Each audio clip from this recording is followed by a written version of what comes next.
baited us, bro.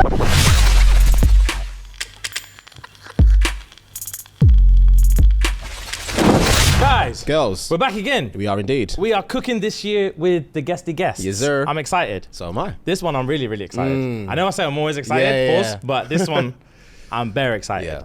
Yeah. So, before we get started, I always like to do a nice introduction to our guests. I feel like this one is like top 3 easiest ones to do.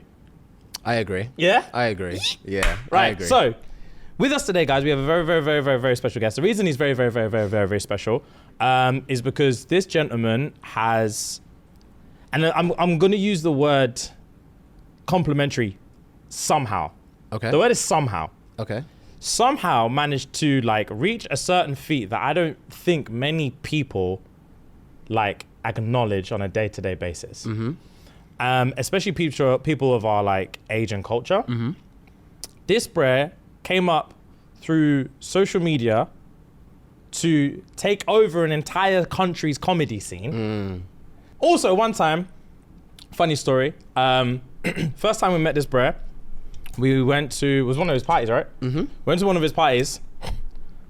Baddies in there, by the way. Full disclosure, for no reason, bro. It was a party. Yeah. Party, bro. I was like, damn, there's people in here. There's people in here. He knows everyone. Yeah. And I thought, he's gonna do like the fashionably late entrance, like suave, sleek. I was like, okay, cool. I remember hearing a loud shout of excitement. I looked to my left, and bro was running down a hallway covered in sweat.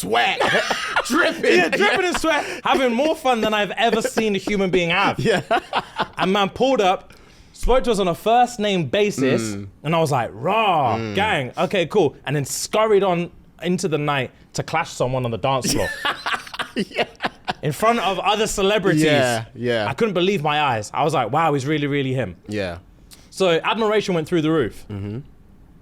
Another time, me and my boy, I think we was on the way to one of our live shows. Okay. There was traffic on the M1 and we got diverted and we were just driving through London, through this buff area in London. Oh, okay. And then my boy was like, I'm pretty sure Mo lives around here. And I was like, that's funny. Because I'm looking for a father figure. I'm looking for a father figure and a mentor and a friend. And we happen to be in the right area for it. So that's insane. So all of that considered, anyway, guys, let's get back down to it. Please give a warm, very special, very honored welcome to Mo Gilligan. Let's go. Appreciate you, man. Thank you for coming, bro. It was hard being quiet through all of that. When you listed off like, and I was like, I don't know if that's me or is there someone else coming out here. But no, that party's mad. That's the first time we met. I believe so, It's mad because I feel like I've known you longer. I don't know why. I feel like, same. But and I know we have a lot of friends in common as well, so that also feels like why as well. But it's mad actually because when you said I was sweating, I was sweating. You were sweating, Mo. Bro. Wow. You were sweating, bro. Full tuxedo. Sweating from head to toe. What party was that? Bro. Was that the one in the King's Cross? Yes, it was. Maybe, It was. I was sweating, man. It was. Yeah. I remember. One of them after parties. Some after party for some prestigious hosting job we just finished. That was the after party we done for the Brits. Yeah. We had a Brits after party. You know what was mad? Because I knew it was the last time I was going to do the Brits as well, innit? Okay. Like in my head, I was like, I got World Tour next year. And I feel like this might be the last time I do this thing, innit? So I want to have the best party, like, not ever, but it's like, I always make sure, like, even if like when I do my own parties, I want to enjoy people who are just like good vibes. It's not like, I hate going to stuff where people are very pretentious and cool and like, it's like, no, like just come. And I always try, we always try like the dress code is like all black, for example. So that way when you leave, you're like, I can just wear black jeans and a black t-shirt and Converse. Because no one can judge you wearing a dress code that's all black. Do you know what I mean? But I was sweating, man. I remember I was clashing, what's her name? America Foster. Remember, she goes hard as well. That's not an easy opponent. On some You Got Served thing, I'm sure she comes specifically for that reason. You know what was mad, Because I remember saying to her, I invited her like quite like kind of last minute. And I was like, come man, come down, man, it'll be a good vibe. She's like, I'll come. And so she came. And I can't remember what she was saying. I said something. I said, yeah, but be ready. Like on the dance floor, I'm gonna clash with you. Yeah. And like, don't get me wrong. I feel like I can hold my own against the average in the party. Do you see what I mean? Yeah. But like when she started dancing, I was like, oh right, she's Yeah, Yeah, bro. she's You have to like- be about it. This is what she does. Yeah, she's about it. Yeah, bro, for no reason. Yeah. Like, we I did a. remember doing some worm thing. Oh my God. Yeah. I forgot That about was just that. saving grace, G. Yeah. I was sweating. People was looking at me like, "Come on, man, you're up, man. You're up, Bro. I was like, "Listen, this pressure. was Bants, man." But yeah, no, what a great way to. I remember you lot coming as well, like, and I remember when you lot come, you lot looked a bit like, "Oh, Rob, is this Rod? These lot are really partying, man." Yeah, facts, Okay. bro. Yeah.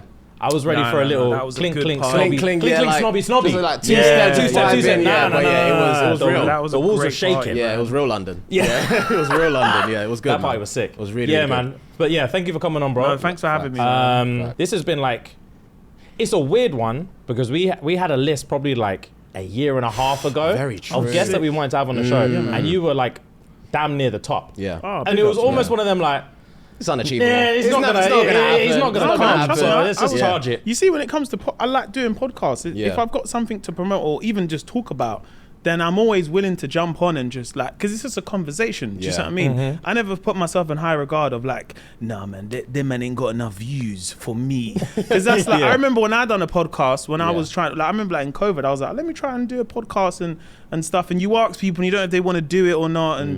And you just realize it's this, unless you ask, you don't ever know. Yeah. Do you know what I mean? 100%. Like, so yeah, man, I'm always like, the podcast could be about anything as long as it's good vibes. And I always find I just need something to talk about. If I ain't got nothing to Yeah. talk about, and someone asks, and I don't want to say the same thing on every other pod. Do you know Yeah, what I mean? facts. I hear that. Do you know what I mean? I want it to be special for you lot as well. Do you know what I'm saying? You don't want me doing the podcast run because you know when someone's doing promo, and you're Yeah, like, oh it's yeah, the it's coming out. So you're like, same, oh right, same. he's doing that one and that one. Okay. I Bro, feel like 100. I feel like we've been hoodwinked here. Yeah, bro, 100%. Yeah. It's dread. I hate it for the other podcasters when there's people that have like, I know there's people that have like messaged us or got in contact to be like, oh, come to the UK, can we come on?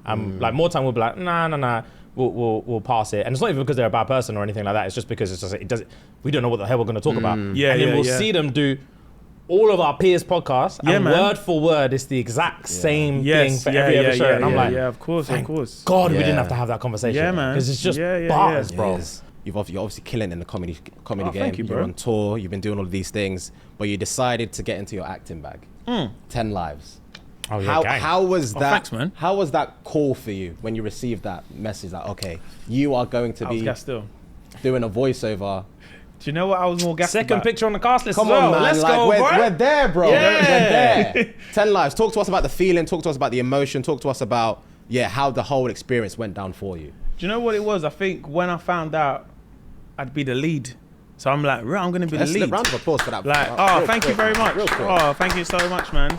Yeah, it was like the first major thing, innit? Where it's like you're gonna be a lead and you play the cat, and it all centers around the cat. Yeah.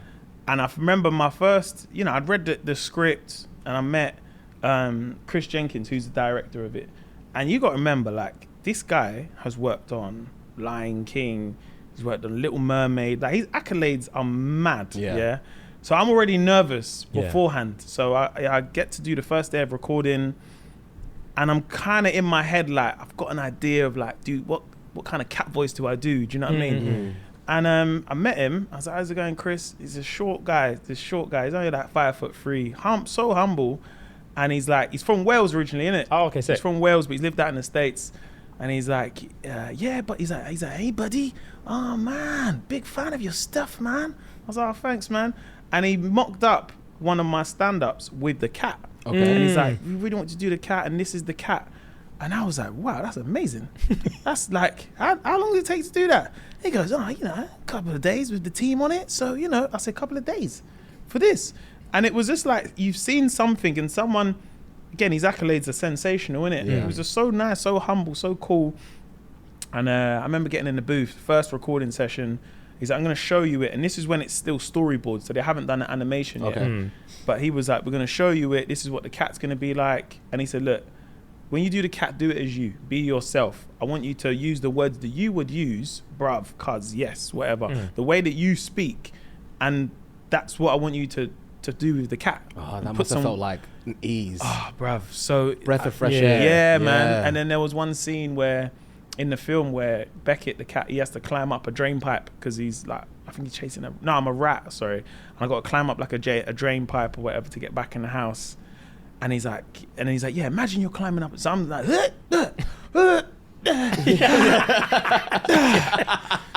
yeah. And I'm really imagining. Yeah. And then I think like a hawk or something takes me or whatever. And then I start getting into it that first session. And he said to me, he goes, "Oh man, that was great, man. You know, you reminded me of when I worked with the late Robin Williams. You know, your improvisation." And I was like, whoa. Yeah, I can hear that part. Chill. I was like, who did you compare me to? Wow. Like, but he was just so like, so humble, so calming, innit? Yeah. So then every time I got to do a record, because we all done them by ourselves, it was just fun. Do you know what I mean? It's just fun. And then when I got to watch it, oh my God, when I watched it, like the whole thing done, because I'd seen the story bits. Of course. When they start putting it all together now, Yeah. and you watch it and you're like, no, this is mad. Like, and then we went Sundance Film Festival, and then we had to do like promo, and then we got to watch the film the following day, and there's people crying and stuff like that in the cinema towards the end of the film. You not seen the film? Not yet. Not no, yet, bro. Not yet. No, I'm playing. Not yet. You must have mad, man. Not yet. Wow! It's on the list. Wow! He baited us. He baited us, bro. Hardcore. He was smiling before he even Yeah, asked. because he knew. Before he Yeah, asked. you asked it. He's a waste man. No, I ain't even thinking for that. Oh my days. Nah, this guy's a dickhead for that. Bro, I was there like, Nah, still there. Bro, goosebumps on my back. Fuck's sake. He goes, not yet. Not yet. Oh God. It's crazy. Oh, my stomach's crazy. No, I'm sorry. I had to do that. I had to do that. No, it's all good. It's all good. Oh, waste, good. man. Bro. Oh, Jesus. Not yet. Not yet. I was thinking, bro, my thing was relaxed. Like, it's because, yeah, You're waiting for excuses. Yeah. No, it's because the studio sessions have just been mad. We had it booked for yesterday, but Oh yeah. Just not yet. yeah. Oh, Easiest. fuck, that's funny. Oh God. Oh, I'm so sorry. Man, That's It's it's so all crazy. fun. good. It's all good. No, it's fine. It's fine. My mum ain't even seen it, so don't worry, bro. It's alright, man. No, but like, when you get to actually watch it, Yeah. when you get to watch it and you see it all back, then you're like, because again, it's like, it's that thing where you're like, that film will last forever, innit? Yeah, of Do you know what I course. mean? There'll be some kids who'll be like, that's like the first animation film that they've seen, or like parents that have watched it with their kids and stuff. So yeah, I think that's when it starts like setting in. Do you know what I mean? That you're in a motion picture. Do you know what I Yeah. mean? Like, but I think as like a moment or anything I've done, it was like so removed from comedy. You're working with a cast and stuff, and you go Sundance. I've never been Sundance in it, so they do it in Salt Lake City. Yeah. So like everyone's there. I remember walking past, see Lucy Liu walk past. I think that's all I seen because I was jet lagged, so I was so the rest of the time in the hotel just sleeping. Lucy Liu, clocked. yeah. Good night. But no, it was a good vibe, man. And then when it came out, again, it's that thing where you're like, rah, like I'm in an actual motion picture, like, do you know what I mean? Like, which was incredible, man. And I guess like, do you know what it is? Like people always said like, you should do acting and stuff and whatnot. And I definitely want to, but it's just like finding the right time or the right thing. Do you know what I mean? Yeah. Like, and I've always been a big believer, if it's not for me, then it's for someone else. And someone's really going to appreciate that much more. If it's not that thing is not for me, give it to someone else. Someone else wants this and they're going to appreciate it more. If I've got all of this on, it's probably better that I just got to concentrate with this. Do you know what I'm saying? You know, you don't want to take all the food at the buffet. Do you know what I mean? Leave some for someone else. Good do you know analogy. what I mean? I'm a big believer in that. Do you know what I mean? But fun, man. So fun, man. So Good fun. to hear, man. Sick, Yeah. Good to bro. hear. Fucking hell. Well, in what's the word I'm looking for? In true 10 Lives fashion. Yeah, in true 10 Lives fashion, we've got a game for you. Yeah, It man. was constructed by a lovely researcher, Anna. And it's called 10 Lives. Okay. Based on the game. Yeah, man. And she's going to explain how we're going to play the game. So yeah, so it's a little game called 10 Lives. Basically, it's based on obviously Mo's film debut. You're all going to start with 10 lives, and then you'll take in turn to pick a category. So we've got musical instruments, animal sounds, song, film quotes, celebrity voices. So a little soundbite's going to play from my laptop, and then write on your whiteboard what you think it's going to be. And obviously everyone has 10 lives. Whoever gets a question wrong will lose 1 life for every person that got it right, if that makes sense. So you've For got example? Complex. example, you've got Kevin Hart playing, and James, Fuhad and Mo, they all write Kevin Hart. Ellis writes The Rock.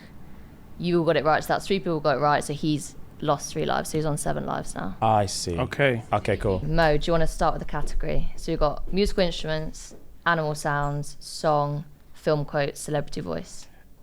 Let's go with animal sounds. Okay, good choice. It's tense in the studio, boy. I know. When it comes to games, Yeah, we don't fuck around when it comes to games. we might lose Okay. some, but Yeah. trust me, Right, ready? it's long. Yeah.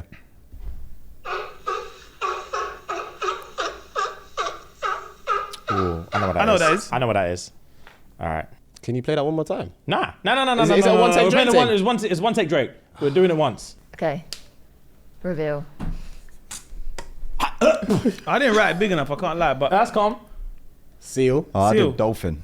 I thought it was a I dolphin. wrote sea lion. Seal. I just put Okay. pink. I was guessing. Seal is the correct answer. yes!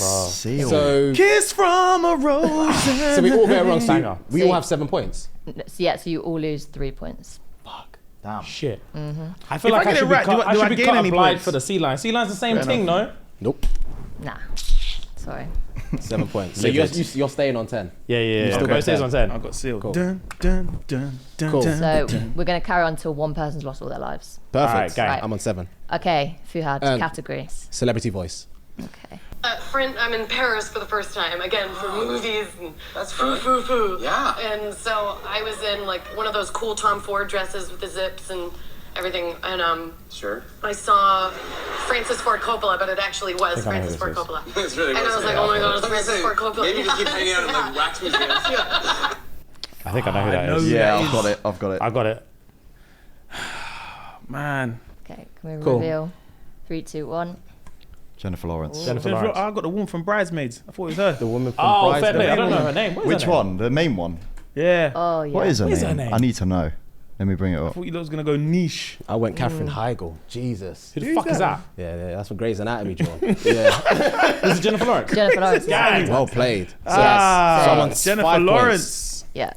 Yeah, so what? I lose 3 So- lives. Now Two. you lose No, you two use 2 lives. because they both 2, go right. So I'm okay. on. Yeah. Okay, James, category. Film quote, please. Thought you'd choose that. And I need to name the film. Yeah, just a film. Okay. Okay. Okay, be ready?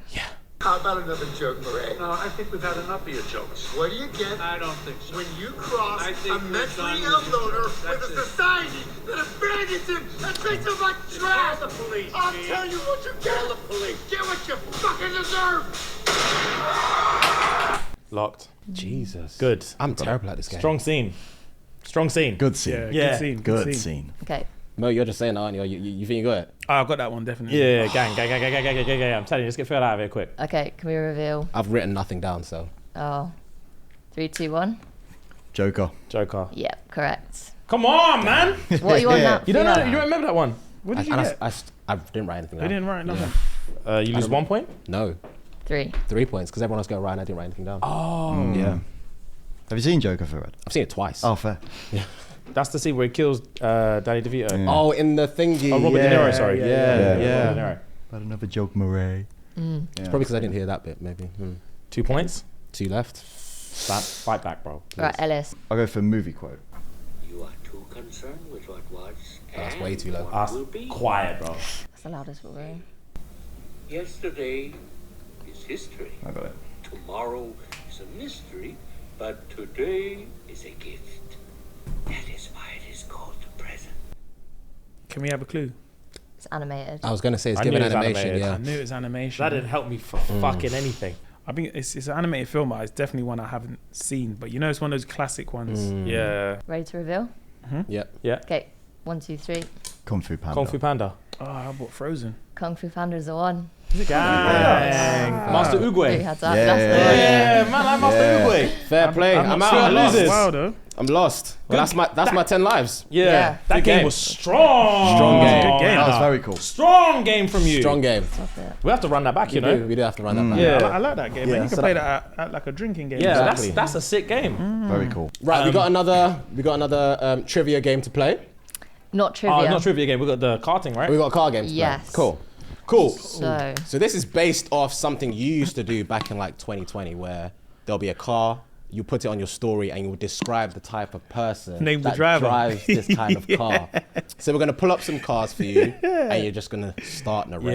Yeah. Okay. Yeah. Tell us what you think. Tell us what you think. Tell us what you feel. All right. I'll have a field day with this one. Yeah. First one, Renault Clio. Ooh, Renault Clio. Okay, this is the popular mum doing the what's it called again? The you drop off the kids in the morning. Oh, school run. School run. The school run special car. The Renault Clio. Yeah, you know what's mad? I've always liked the Renault Clio because back in the day, you used to have the Henri advert, the Vavavoom thing, innit? Yes. So I always had an appreciation for it. But it's definitely like, yeah, Tracy, you know what I mean? Kids, get in there, get in the car, hurry up. We've got, come on, hurry up. Yeah. Mum, Tyler's taking my thingy there. It's definitely the school run, you know, the school mum run car. Like, it runs decent. It runs all right. Yeah, reliable, Do you know what I John. mean? If they're on the motorway, they're in the slow lane because they know what the car can do and what it can't do. Yeah. Do you know what I mean? They're saying, listen, I'm keeping it ski. 60. Yeah. It's fine. If you got the 3-door thing, it's stress. If you're in the back of that 3-door, your knees are screaming for its life. Because in the back of those hatchbacks with those 3 doors, oh my God. But yeah, the school run special, man. You can't beat a Renault Clio, man. Say less. Yeah, big fan That of was the my Renault first Clio. car. Oh, what's Renault your Clio, first car? yeah, my first car, boy. Oh, he's a Renault Clio. Yeah. My dad bought it for me when I was younger. I was gassed. But yeah, that motorway thing, that's no joke, boy. Coming down the slip road, Donnies were beeping, bro. Speed up. I'll put my foot through the floor. Bro, That's all she's got. I'm sorry. Oh, bro. Jokes, man. Fair play. Okay, All right, cool. next What's car. next? Ooh, a G-Wag. Mercedes G-Wagon. Boy. Boy. Listen, let me tell you something, yeah? When I started doing well for myself, I said, listen, I need to get myself the car. This is my dream car, innit? So when I got this car, yeah, I would pull up anywhere that was possible to pull up. You're gonna see me in the, bro. I get dressed to get in this car, you know. I don't think you realize, Statement. brother. Fair I play. get dressed for the car because when I step out, listen, It's got a are like, match. Yeah, it's got a energy's got a match. match. It's got Yeah. Yes, it's not a rental. but I can't lie. When I drive it, I know people look at me and they say, "He's a cunt." I know that. It's 100%, man. You lot know as well, innit? They just look at you like look at you piece of shit. I'm like, what have I done, bro? Yeah. Nah, man, nah. That's when it all start. There's like, nah, man. Greta Thunberg wouldn't drive this. bro. And you're like, Yeah. but as a car, yeah, I can't lie. That was for me. It was one of my dreams, innit? I always said when I do well and I get myself, that's the car I want, innit? So Yeah. I've had mine for a little while now, and I can't lie, man. It was mad when I first got it. Yeah, I know you lot done this. When you first got, well, you lot got yours. I know you done this. Yeah. When you first get this, yeah, you do unnecessary videos, innit, in the car. Come on, bro. Oh man, stop it, man. You're just smiling, glasses on, like. Because people can see the space. Yeah, they need to. They see that. they need to. They know what it is. See it. Yeah, They need know to what see it the is. When they spare see tire the on the back. space in the car, people are like, "Oh, what is that? Is that you? Yeah." I used to lie, like, "Nah, bro, AliExpress. This ain't my thing, you know. It's not me, bro. Your real car." Yeah. But nah, I've had mine a little while. Parking it, I swear to you, I probably park it, and I'm like, I might never see you again, you know. So let me just look back at when I park it. But when I Anxiety. park it, yeah. I don't know if you do this, but I know you lot do this, yeah. You know when you're walking up to it, you'll be far away, yeah? And someone will look at the car, but you'll click it. Are you mad, bro? Let's go. Do you know how I do it? Yeah, go, I go, never go. bring my keys out. Yeah, it's in my just. Is it your pocket? It's your pocket here, bro. Yeah, bro. And you walk up to the guy, click. Yeah. Because when it clicks, it makes so much noise. It goes clunk. Yeah, So yeah. people are like, oh, Yeah, what's bro. that? Man, You're they like, start yeah, looking that's me. round. Yeah, Yeah, bro. Yeah. Who is 100%. that? Who is the owner of this car? So it's just me, man, innit? It's just me. Just chill, like, chill. It's just G-Wagon, innit? It's G-Wagon. Calm down. Everyone chill, though. Everyone chill. Bro. Yeah, I can't lie. When like Christmas time, I normally go to I go Harrods at Christmas time, innit? So I get points and I take my nephews like to spend the points and stuff, innit? Nice. Bruv, when the first time I went Harrods with this year, oh my God, bro. Even the Arabs were looking at me there. Oh my God, Habibti. Wallahi, very nice this car. It's alright, bro. It's alright, bro. Chill though, chill. Mellow thing. Chill. Mustafa, chill. Oh, bro. But yeah. It's funny because it's like I've had mine for such a while now that I forget what car I have because I'm so used to it. It's my daily car, innit? But like it's funny because like when me and the guys are in it, like the other day I was like, I need to go to Sainsbury's, innit? All the guys are like, yeah, I'm coming in. And with the doors, you can really slam the doors, No, innit? you have to You slam have it. to slam the But doors. people be slamming the doors, you know? Oh, I said, bro, bruv, are we the Expendables? You need to be slamming the doors like this, bruv. But yeah, it's the one thing that I've probably like, you know, when people say like, what's been like your most excessive purchase of a thing and stuff? Probably that for me, because it was like my dream car. Do you know what I mean? I'm a car person. I do like my cars, but that for me, it was like, yeah, I can't lie. I remember I turned up at my mum's house. So my mum was in Peckham, innit? So I turned up, whole neighborhood. I felt like I was coming back like LeBron. Like, Yeah. What's good, little man? Yeah. What's good, little man? How much you want? I want $8,000. Yeah, you good, man? Yeah, no, it was it's the one thing I'm like, you know, like you see as your accomplishment. Do you know what I mean? Like, Well played, but people bro. do look at you and you're like, yeah, you're a pussy. Yeah, 100%. They love the environment when they see you in that car, mate. They never cared before until No, they saw you in yeah, that. Do you reckon? yeah. They didn't give a fuck about the atmosphere. Boy, fuck, I love that car. Yeah, I love that car. Yeah. All right, next. with TT. Audi TT. Listen, this was my dream car when I was a kid because So Solid Crew had one of these. Audi. I always had an admiration for an Audi TT, but it's more that it's like, especially if you see a white one, that woman is a hairdresser. She's definitely a hairdresser. She does eyelashes somewhere. Holly, the Holly in Essex does eyelashes. Microblading, probably. I don't know. Spray tans. facts, bro. The Audi TT. It's like the one up from like the Fiat 500. I do like an Audi TT, but I do feel like they feel like a car that feels like the shape just feels a bit old school now. Do you know what I mean? In the early 2000s, but I do appreciate it because it just reminds me of like So Solid Crew days. Do you know what I mean? Yeah. Fair But play. convertible cars, I would never get one again. I had a convertible once. It's horrible in this country. If you have a convertible in like the States, yeah, it's amazing because it's sunny all the time. Yeah. Bruv, I had a convertible, yeah. I had a C63 convertible, yeah. So the engine was mad, and I took the top off one day, and it was baking, bruv. I was getting cooked in the sun, and then I remember just parking up next to a bus, and people just looking at me, and the car felt so exposed. Yeah, like I I got bet. scared when people walk past and Yeah. just teeth my phone. Yeah. I was like, nah, it's not. Convertibles just don't. I just don't feel like they work here because we have so Right. much rain. We ain't got enough sun to keep it always down. My Do you know what I mean? Growing up, my dad had a convertible, and he would put that roof down. And what they don't tell you is when you're driving the convertible, you don't get that wind. If you're in the back seat, all you get is the wind, bro. Okay. So me Bare and my wind. brother will be in the back like, "Dad, we're fucking freezing." Yeah, it's cold. Please, Dad, close it. And then every time we kiss his teeth, like can't do anything. Yeah, These fucking yeah. kids, bro. I'm trying to flex, big man. Yeah, it's not, and it feels too exposed. Like I feel like it feels like I'm in a tin of beans, but like someone just took the top off. Yeah. Do you know what I mean? Like I just don't feel cool, bro. It's not cool, man. Yeah, bro. Like someone just said, "Brr," and I'm like, oh, everyone can see me. Because like, you don't realize when you're in your car, like, you know, you could be in your car, you can have like eat crisp or whatever and stuff like that. But when you're in a convertible, the whole car is open, so everyone can see if there's dirt, if there's a t-shirt or hoodie there, bro. or trainers. And it's just, I just don't think it works. Maybe outside of London it might work in it, but I feel like you need to in like it's continuous like heat. Do you know what I mean? Yeah, if you're I hear like you. in Greece or Spain, you had a convertible, it'll be a vibe. I don't think they work in London. Not for me Fair anyway. Fair. All right. All right, next up.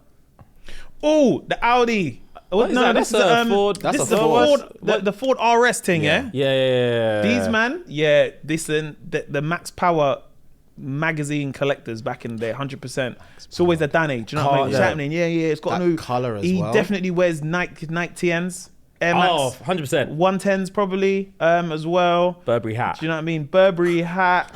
He's got one of those Fleece Tech tracksuits. These guys go fast, like, and they're always like, you know, like those drivers when you're like, why is this guy up my ass? Yeah. It's always these lot. Yeah. These lot are 100%. BMW drivers. Revving. Stay Yeah. revving, bro. What is their problem? These lot on BMW drivers, I can't lie though. When I see these man, I'm like, listen, I'm not trying to race because they are looking They can't wait. for a race. Yeah. And I'm like, Yeah. listen, I'm not here to race anyone. I'm just trying to get to my destination at a decent time. But these cars, yeah. Like, the thing is, I like smaller cars that are fast, but it does remind me of Colin McRae's rally. Do you see what I'm saying? Like, do you know what I mean? Left, right. Throwback. Brake.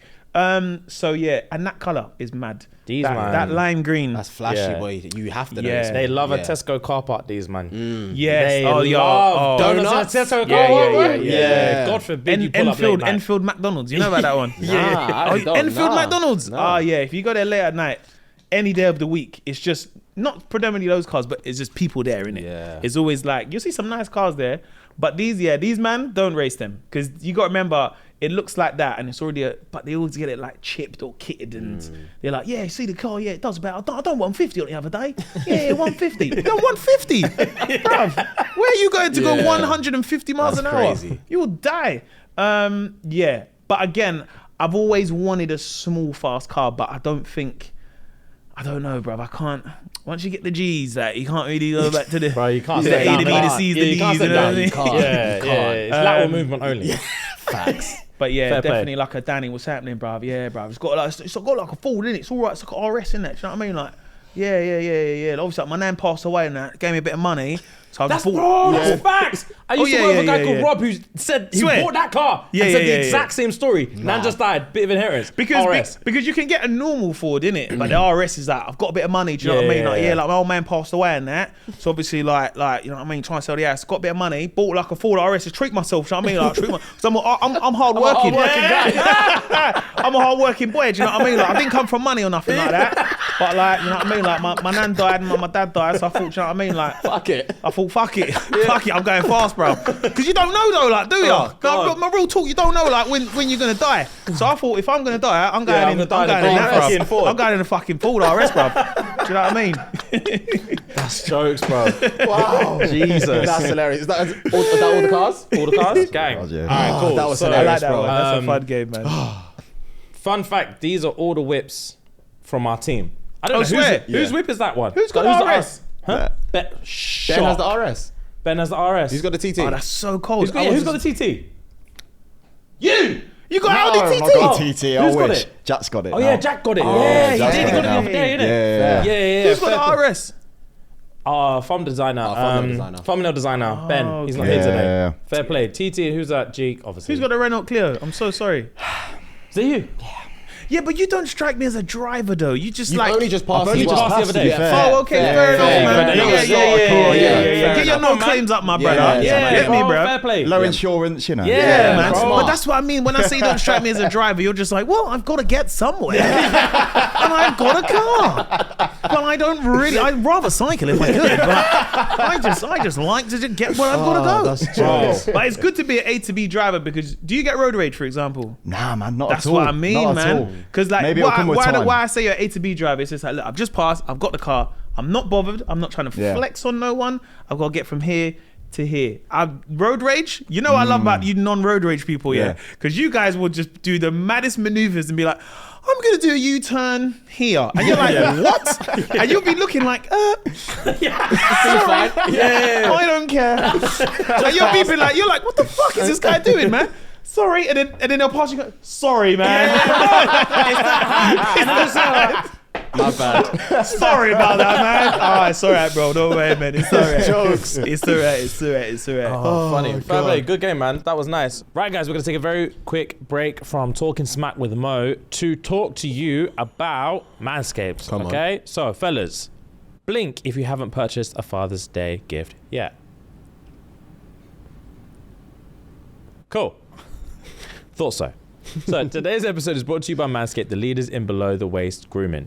Maybe your pops has had a bush since the 70s, Christ, and that's okay. Our friends at Manscaped have crafted the total package for his special day. Whether it's for the boys downstairs, his beard, or even the best pair of underwear out there, and I co-sign that categorically. Facts. They slip and slide. They do indeed. Manscaped has his bases covered. Head over to manscaped.com and get 20% off plus free shipping with the code SNG. Sierra November Golf. From daddy to zaddy. Trust Manscaped. Let's get back to the episode. Let's. So right, this part, this is going to be an interesting one for you. So I'm going to phrase it slightly different to what we do everyone else, because I know like your kind of like rise to fame and like popularity and success has been one that like everyone's had the privilege of being kind of like privy to. Yeah. Like we've seen like like a lot of your like early stuff, and then we've seen it grow and develop, and everyone is just like how you've become like a household name. So when I said earlier about like you've done this, and I don't really feel like people are paying attention, I think it feels like everyone just knows you. So it's almost like you were so like popular to a point where it was almost like a given. So like everything that we saw you do, it was like, yeah, makes sense. I'd agree with that in some, because I think everything I was always doing was always like myself and my manager, Polly, like there was never a plan, but when things started happening, there was a certain plan, if that makes sense. Do you know what I mean? Yeah. So obviously once you start getting into that world of TV, you're kind of like, oh, raw, like I do TV, but you don't know where that's going to take you, but you still have an objective of what the end goal is going to be somewhere. Do you see what I'm saying? Yeah. So I feel like when I started to do more stuff, it was like, oh, it makes sense for you to do that. Like for me to go on and like, let's say the Brits, for example, to do the Brits made sense because of like, oh, well, we've seen him on TV and presenting, and you know, your name kind of gets mentioned if like, oh, who's going to be the next person to do the Brits and stuff, and your name gets mentioned. So I think once you step over to do those things, it's like, oh yeah, well, that makes sense why you're doing those things, as opposed to if I just done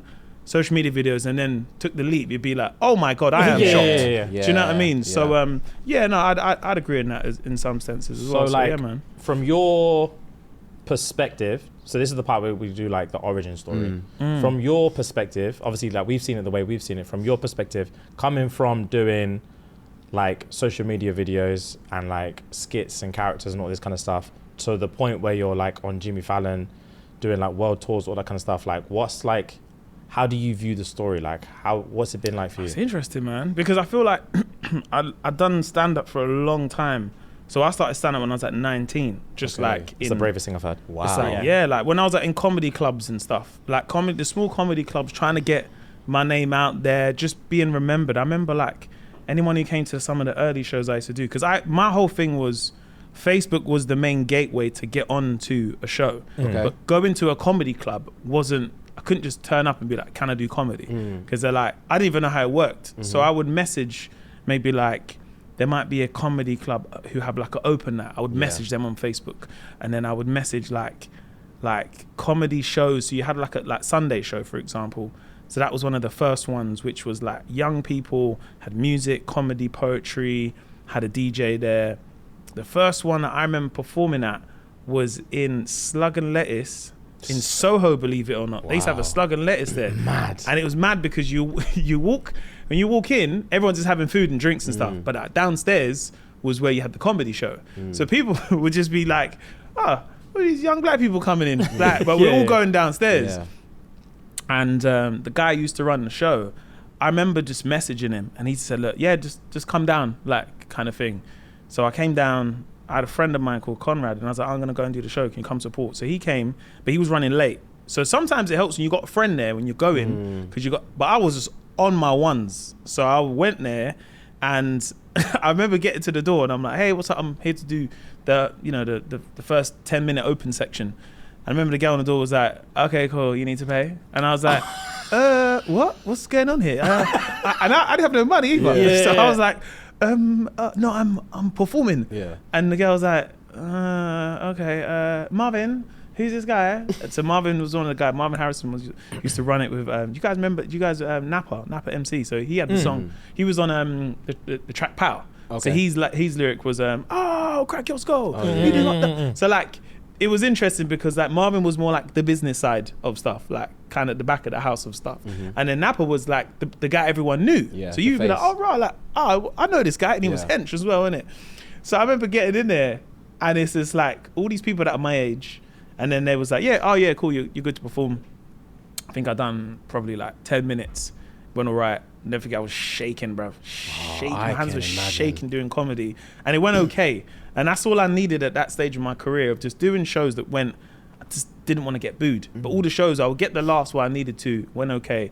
I used to have this thing where I would wear like a red top with baggy blue jeans. You guys remember Blue Ink? Yeah, I used to work in Blue. Wow, Coventry? Yeah. I used to work in Blue. You were folding them Johns, boy. With a free belt. Hey, the boot comes with a free belt, you know? The rope looking belt. That belt was disgusting. Wow, with the holes in it. With the metallic holes in it. What a time, bro. Yeah. Oh, That's yeah, jokes. man. I remember I used to wear out these times. I was probably waist 30. And because one of my friends went to America at the time and just got loads of Averex and Echo stuff, he started wearing baggy garments. So we copied him. So I was wearing like waist 36 bag boot cuts as well, you know, with Vans. So I'd wear red Vans and a red top. I used to have this Elmo top. It just had the eyes and mouth of jeans. And that used to be like my thing where people could remember me. Because at that stage, no one knew who I was. So it would be like performing. Again, I'd message the universities, the ACS shows, like, can I do comedy here? Because I knew like performing to my peers is where I'm going to get my laughs. Yeah. Because all I was talking about was, I think at the time was just like going out raving was like my main thing of like, that was what I could talk about. Yeah. Do you know what I mean? And I tried other jokes. I remember having this beatbox joke. I thought I could be one of those beatbox comedians who can have material, but it was so shit.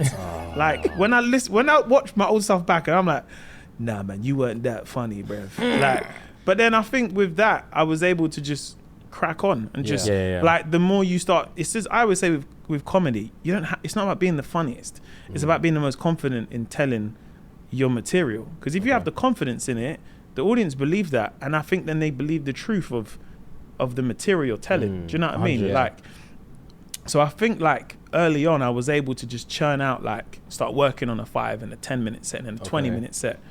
And then I done the Sunday show for about 3 years. I then got to host it. So everyone used to come Sunday show back then. Again, it's like the hood then started coming in it. And when the hood comes, it's different because you get this like thing that I call hood love in it. So hood love is like where you see the roadest of road men. Yeah, I'm talking. This is a real shooter. Yeah? Like a guy who don't laugh for nothing. But I'll go to the toilet and be like, hey brother, can't lie, it was kind of funny up there. And then I'm looking at him like, I know who you are. You're a bad person, bro. A bad person. You are a bad man, you know. But again, he's just like, but I like your thing. Keep doing your thing, you know that. And I think once again, like hood love is something it's not a real thing essentially. But once you go barbershop and stuff, a man will say, "Oh, right, like, I see your thing at like comedy show." And I've always said being a comic is one of the coolest things because no one sees you as threatening. Do you see what I'm saying? Like, there's times I remember going cinema once in Wood Green. My friend was like, "Brother, don't go Wood Green Cinema, bruv. Are you mad? You can't go to Wood Green View." And I'm like, "Bro, I just wanted to see. I wanted to watch the film, innit?" Do you know what I mean? Like, but I think that's the difference. Like, is that I guess like people from like my age group had seen like, oh yeah, like you just seem like one of my mates. You're not an op as such. Do you know what I mean? Like, I think it's different if you do music because then there's that thing where it's like, can you back up what you talk about? Yeah, you're playing a comedy. Yeah, you're almost seen as that. Oh yeah, he's a funny guy, man. He's all right. He's cool, innit? Do you know what I mean? So, I think like performing, I start realizing that these are my peers. This is who I'm performing to. Do you know what I mean? Like, but then I had to get out of that mode because again, I'm performing at Sunday show week in, week out. I'm the main host essentially, and the amount of people that came through there that would perform. Like I remember George the Poet. He came and performed. Back then, his name was called Shaolin. That was his name. Yeah. I think his name was called Shaolin. But like you would see these people and you're like, this guy's gonna be sensational. Like, do you know what I mean? I remember Ed Sheeran coming one time, and Ed Sheeran come, and this was when we had the biggest shows would always be when there'd be like a bank holiday, like an Easter Sunday. Yeah. And I remember Ed coming on this Easter Sunday again, you know, ginger hair, He had like baggy jeans on and stuff. And he's like, oh, what's up, man? Nice to meet you, man. How's it going, man? And he's like, yeah. He's like, I'm a bit nervous. I'm like, bro, you'll be all right, man. You got to remember, when it's a bank holiday show on a Sunday, everyone's coming. You got man from north, east, south, west, northwest. Everyone's coming to Sunday show, and it's packed. And like, again, don't get me wrong. There's some people that would do comedy and would get booed, innit? It was like that, innit? That's how it was.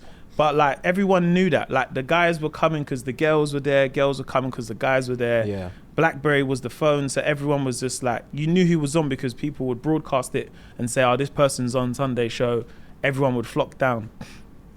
And I remember Ed being there, and he was saying, oh, I'm really, really nervous. I'd be like, I remember saying to him, like, dude, you'll be fine, man. You'll be all right. He performed, and he had his loop pedal. And I always say, it's, you know, you got to remember, like, black people don't really listen to folk music like that. But we want to see something that's a bit different, innit? So the fact he had his loop pedal, and I remember he done now, and it's on the loop pedal, innit? I would have screamed. Yeah. Bro, I would have screamed, bro. Black people was like, oh my God, what's this, bro? Hey, this guy's a magician, man. Well, what's he doing? And then he started performing his song. I think it's one of his songs. It's that one, who needs me, man? I don't need you. So he was doing that. Gang. Brother, you got real shooters in the crowd, yeah? And they're all humming like, Bro, That's sick. And then he just, you remember, like, he had the whole crowd like captivated. Like, and again, me seizing the opportunity, I was like, I want to get in on this, man. So then he started rapping, like he started doing some rapping. Again, you got to remember, when a white guy starts rapping in front of a black audience, that's it. We've taken you in now. Yeah, innit? 100. And he was, like, you know, he's Ed Sheeran now, innit? But back then, like, he was good, innit? So I was like, yeah, man. So for no reason, I got on the mic. I was like, yeah, I can spit too. So I started spitting bars with him.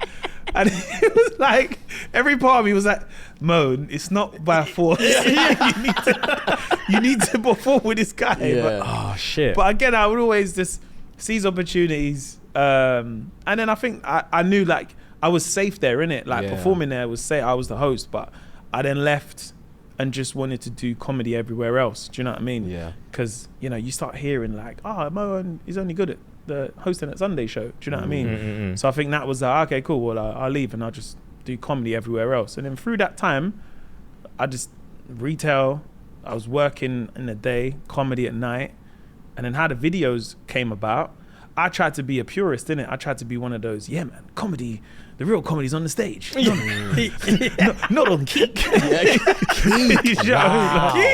Wow. I tried to be this fake purist, boy. Bro, yeah. I was like, what is this, man? Vine? No. You want to be on the stage making people... Because I don't know, in my head, it felt like... But then at the same time, I would try things on camera, innit? It would never really translate. But then I just had these ideas where I was like, oh, you know, different types of people you went to school with, or like characters, or like how, and like things that I would try and do in stand-up, but I knew I would never have the time if I had a 20-minute set. Yeah. So when I done like different types of MCs, that was me just messing around. I went cinema, turned off my phone, and then I could see everyone and shared it. So I think I started realizing early on from social media, I was like, oh, this is the thing, and let me carry on with this thing. I got excited. I was like, cool, you guys want a part 2? If you want a part 2, give me 1,000 likes on this post. And then people give me 1,000 likes, but I'd already recorded it. So I was working at Levi at the time. So I'd already recorded it, and I put it up at like 8 o'clock. Part 2 is coming. I thought I was dropping a real like Kendrick versus Drake diss track. If you want the next one, it's coming up at 8 o'clock. Make sure you tune in. But I just knew that at that stage of social media, viral clips could last about a week. Yeah. So if you had like a GRM Daily or Link Up, they would get your clip and they would put it up, and that would last for like a week. And as time has gone on, like a clip can be viral for a day and then there's the next thing. Yeah. Do you know what I mean? But I kind of seen that pattern of like, cool, let's try this. And then the characters came out. So I think with the character, the geezer one happened by accident. It was just like what it's like when it's 17 degrees outside. Yeah. And then I think through that, I started my socials were growing and growing and growing and growing.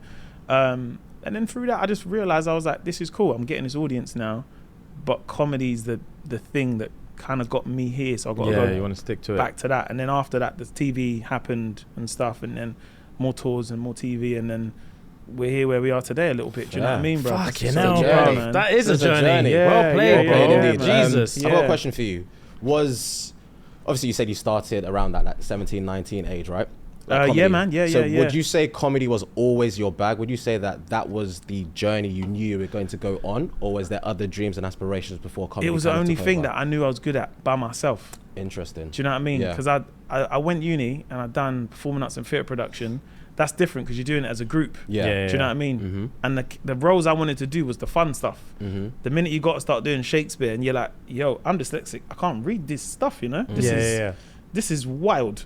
And then I'm trying to remix it. And they're like, so if that would give me a pound of flesh. And I'm like, no. And they're like, that's not, you know, the real actor's like, that's not the line. Yeah, Not the line. okay. So like, I started realizing that comedy was more, I was in control of it. Yeah. So I was in control of it when it failed. I was also in control of it when it went well. And I was okay of taking on the pressure of if it didn't work. So if I'd done a show and I didn't get laughs, I was comfortable with it because it's like, well, I've worked on this, now I can work on it to make it better. So I think that's where comedy came from. In school, I was a class clown as well. Do you know what I mean? But I guess in school, like, I think once I got to like year 10, I knew this is what I wanted to do. Everything else, I was like, not bothered. I was saying to my nephew the other day, because he's doing his GCSEs, and he's just like, oh, like, how was GCSEs for you? I said, listen, I failed everything. I didn't even pick up my grades, bruv. I remember watching everyone on the news, like, look at these idiot scumbags, bruv. Meanwhile, I'm in my bed. But I think that for me was like a pride thing. Do you know what I mean? Like, I knew I had failed. Okay. So I thought, there's no point in me turning up where the teacher's like, so how did you get on then? Yeah, bruv. And I'm like, so, you know.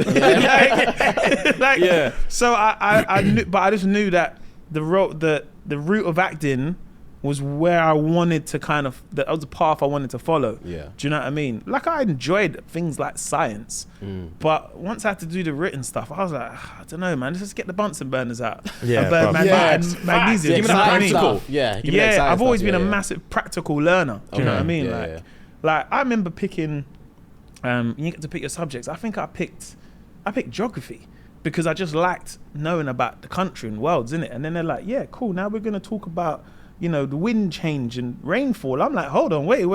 You lot have lied to me. Yeah. I want to start talking about like countries and stuff and whatnot. So I feel like I've always been a practical learner, and I've always been able to take what I learned, especially when it came to drama, like the practical, and then I can convert it onto something in screen straight away. Yeah. Do you see what I mean? It's only changed probably in the last 6-7 years where you have to like, you know, you start learning how to write a script and all that other stuff and whatnot. Because then you're like, it starts getting real, innit? So, but I've always been a practical, hands-on learner. Do you know what I mean? Very But yeah, sick, bro. in school, I was like the class clown, essentially. I don't know if people, you know, I don't know if, I couldn't say I wanted to be a comic when I was like 14. Okay. I liked comedy, but I knew, I was like, yeah, but if you go up and you don't work, you don't work. Yeah. Do you know what I mean? That's one thing I would say as well. Like, I was going to ask, like, for one, where do you find the gall? Because I'm not getting up there and getting booed. That's for one thing. That's not happening. Audacious, yeah. For two, one running theme I've always like, because I admire comedy and I love comedy, but like one running theme about all like successful comedians is always that, like what you said at the beginning in terms of like just getting proactive and just like I had to call this person and I had to turn up here and I had to do that and I had to do that. Yeah. And I always found that like the one safety blanket when we started doing this was a case of like, I'm not kicking down anyone's door. Like, we're just going to record it and it's out there. And if people watch it, sick. If they don't. Yeah. But like, I don't understand what is it in you that like had the, I don't know, the confidence and the like drive to literally start like kicking down doors and be like, I want to come in here and do this. And then I want to come in here and do this. And I want to come in here and do that. Yeah. Like, where does that come from? I think, do you know what it was? It's like, it was the one thing I was good at. And you know when you just know you're good at this thing? Like, I just knew I was good at it. So I just was just like, I want to perform because I know I'm good at it, but they don't know, the audience don't know. So I just want to perform to as many people as possible to show that I'm good at this thing. Do you know what I mean? Bro, like, I hear that, to be fair. and I think it's the same like with your podcast, with you guys knew, you're like, right, like, we're good together, innit? Like, we can record and just have fun together and we're good. And it's like, you know, if you do the thing, people will come. Do you know what I mean? So essentially you have to like, you know, you have to knock on the doors, you know, it's that knock on the door, hello, I'm selling, I don't know, I'm selling curtains. You want a curtain? No, I don't want a curtain. It's cool. You keep knocking the doors. Eventually, someone will buy the curtain and tell their friends about, yo, bruv, these curtains are great, you know, they block out the light. Where are you getting them from? It's one guy. And I've always seen comedy like that in some ways where you're like, cool, you just keep going on. And it's like, if one person laughed, they'll be like, yeah, I think this guy is really funny. I might go to his other show. And then they bring their wife. And then their wife brings, I don't know, his sister-in-law or whatever. And that's how it kind of spreads. It takes long and it's very slow. But you know when you're good because it's like, well, they've all laughed at something. Do you know what I mean? Social media massively helped though, because social media was like, now it lasts. I think when you're in a comedy club, it lasts for 20 minutes when you're on stage. They go home, that's their weekend if they had a great weekend. Is everyone going to follow you after that? You don't know, innit? Do you know what I mean? And I would never know before social media how many people was like, oh, like I've seen you at this gig and I'm coming back again. I used to make a point of like, yeah, you know, check me out, I'm on Instagram and stuff. But you don't know how many of those people stay. They might just do it because it's a friendly thing to do at the time. But I always knew I was good at this thing. Do you know what I mean? Like other things, like I loved playing football, but I knew I weren't going to go and play for Arsenal. Do you know what I mean? Like, and I just knew that. Do you know what I mean? And when you grow up in the end, you're like, he's going to play professional football. Like, and there's other people around that you're like, no, you're good, but you're not him, innit? He's just effortless with it. Like, you're good. He's exceptional. And I think that's the difference. That other things I didn't feel exceptional. Like, I thought I was good at football, but I weren't the exceptional one. Do you know what I mean? And when you're the exceptional one, is when you got the man them like, hey, brother, this guy is cold, you know. You're like, I'm good too, you know. What about me? I'm all right. I can cross with my left foot now. Yeah, but you're not him though, bro. And it's always like, you know, that guy, he was always at like a Crystal Palace at Young and stuff. And I'm still playing Sunday League football. And that's all right. But I think the difference was when I was able to do stand-up, I was able to like perfect it and get better. And you try a callback and you get to try things and see how it works. And you know, I just believe that I was like, I never wanted to be famous when I done stand-up. I just wanted to be good. I was just like, I want to be able to do this thing and I can earn a living from it. And however I earn that living, that's all just make me happy. Do you know what I mean? So if I, like the first time I done a show, I got paid £50. And I remember after that show, I went to get pizza and I treated some of my friends. And that feeling felt so good because I was like, I just done what I love and I've got to share it with my mates, my close friends. Do you see what I mean? And that's unreal. Once you're able to convert that, it makes it like I was in LA recently and I popped into the Laugh Factory. I've done 2 nights there. The Thursday was good and the Friday, it was all right. I could have done better. But again, I was just like, that's part of the craft, innit? I have great ones, but I'm not going to be in the audience like, guys, do you know who I am back home? Why are you not laughing at me? Like, it's like, there would have been a time in my career I would have felt like that. Okay. When I'm young. He's God. Sorry, bro. That one caught me. No, because when you're young, you care about that. He's finished. Sorry, bro. Sorry. No, get out, bro. Get out, man. But comedy does come with that ego, innit? You know what I'm saying, man? Especially, it's more like when my close friends and stuff come and they're like, nah, man, I didn't really like the way that they were talking through your set. And I'm like, it's all right. I'm here this is the training, innit? I've got to have a gig where sometimes people talk or they'll be like, I'm not, you know, you got to have that because it's like, now I'm in a different place of doing stand-up. I think when I was younger, I would have took it more personal. Do you know what I mean? Like, but now I'm in a different place where I'm like, oh, it's all right. I've got my own show here next month. Do you know what I mean? I've just popped in. I'm not getting paid. I just wanted to. I asked to do it, so I'm jumping on stage. I'm trying out some new stuff, and that's it. That's the life that I've kind of created in some ways. Bro, that's perfect, man. That's unreal. And I can imagine as well, like, you will go through that because, like, I can only imagine from outside looking in, like, yeah, like you said, like, you've got your own show here in a couple months, so now everything else is just whatever. It's just vibes. Yeah, and it's just like, bro, cool. If we have a bad day, we have a bad day. If we have a good day, we have a good day. Because like you've cemented yourself enough now that it's like, if I need laughs, I've got a few thousand people that are just bopping through on Thursday, and then that's it. The rest of it is just practice. But what I wanted to speak about, speaking on tour stuff. So first of all, congrats on this tour that you got cooking in a minute. Oh, big ups, man. Big ups, big ups. The amount of dates I have to zoom in to see what city it is. Oh yeah. And these times I'm zooming into, there's Yeah, so the many on this calendar's full. page, bro. The calendar's I'm thinking, full. this guy's doing stuff. Yeah. Oh, thank you so much, So, man. bro, congrats on that. And like, I would say, And likewise, man, you guys Oh. doing dates as well, man. yeah, we got a That's couple. huge, we got man. a couple We here got and a there. couple You here. saw that all your dates as well, innit? Yeah, A couple here and there. Like, try not to laugh. A couple here and there. Yeah, nothing crazy. Nothing crazy. That's huge, man. yeah, we're Especially we're- across the pond as well, we're innit? gassed Like in the about it, States man. and Yeah, stuff. we are Yeah, gassed. we're wicked, we're man. stupidly gassed about it. It's, yeah, we put some more dates up yesterday, and they went, and it's just like crazy surreal. But what I would say is like, we need coaching tips. Yeah. Yeah, man. So I'm Come on, man. stressed- Whatever you need, man. I'm stressed about sleep. Yeah. I'm stressed about food. Okay. I'm stressed about Is this on tour you're talking on about? tour. On tour. Okay, Yeah, okay. I need yeah, a veteran in the game. Okay. Teach us how to be on tour. Okay, so the first tour, I can't lie, we done the first tour, Couple of Cans tour, and we was going out. Every other show, Yeah. we'd be like, right, do the show. Like I remember in Liverpool, one of the first nights, we were in Liverpool on a, I think it's like a Thursday or somewhere like a Friday. No, Friday night in Liverpool. There's in Manchester on Saturday, and we were like, cool, do the show, we're going out. Yeah. And this was at a time where like my social media buzz was just rising in Yeah, it. yeah, So went to this club in Liverpool. I think it's called Ink Club. I'm not too sure. And the club were like, "Oh yeah, you can have a table on us, and we'll give you a free bottle."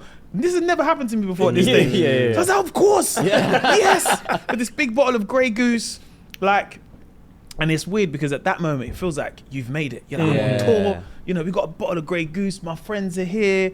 Like, and then we went out the next night. I think in Manchester. And I'll never forget, by Sunday, we were finished. Yeah. And then you start realizing we got a job to do, man. Yeah. Like, do you know what I mean? Like, but it's new. It's like, you got to remember, like, we're all boys from South London who effectively, like, this is a moment where our lives in this little bubble is changing right now. We don't know it though, but our lives are changing. This will happen once in our lifetime on our first tour that we get to experience this. And then it was fun, you know, you go out, you go Newcastle, and that's what the tour was basically like. We do the show, then afterwards we would go out. Yeah. But burnout happens quickly. Quick. It's where your body says, bro, I can't do this no more. And you're like, no, we're doing it again. Yeah. And again, I can't lie, I don't regret it because the shows went well. Second tour was a little bit different because it was just after COVID, but it was much bigger rooms, if that makes sense.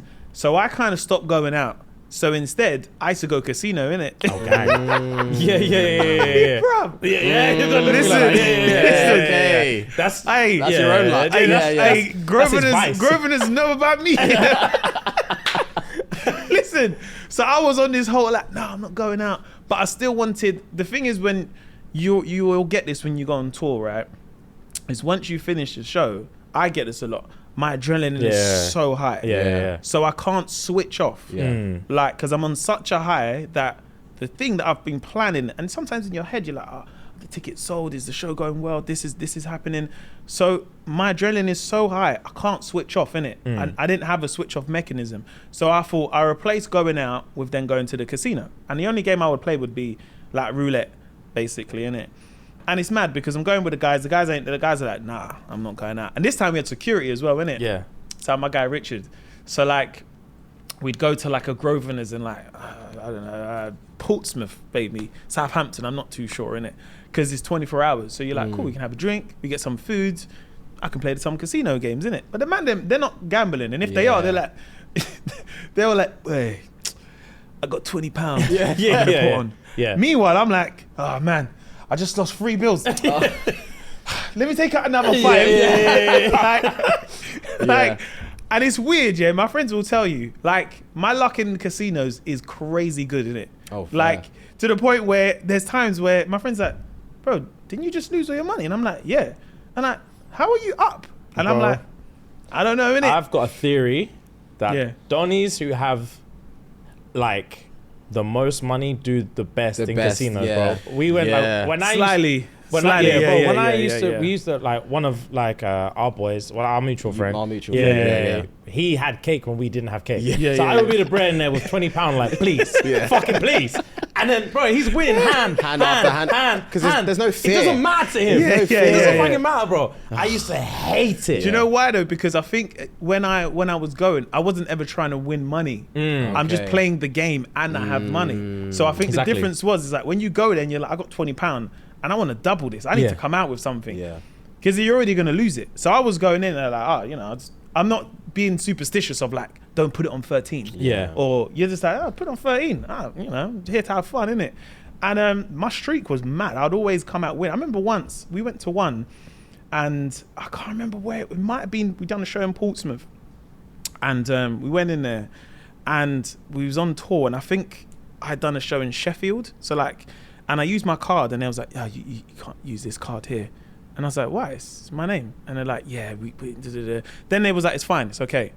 Done the show in Portsmouth and I was like, oh, can I withdraw mine on this card? They was like, yeah, you can't use the card. And I was like, I've used it. I used it last week in Sheffield. They're like, okay, we're going to call up Sheffield. I was like, wow. cool. Yeah. They called up Sheffield and he came back in my car. He goes, I'm so sorry, Mr. Gilligan. I'm really sorry about that. It's fine to use this card in here now. And then, and I remember I lost money. This was the first time I'd lost money. So I was like, all right, cool. It is what it is, isn't it? And then my friend, I remember I gave him like £50. I was like, oh, here's £50. You go and bet. Ricardo, actually. Ricardo. Yeah.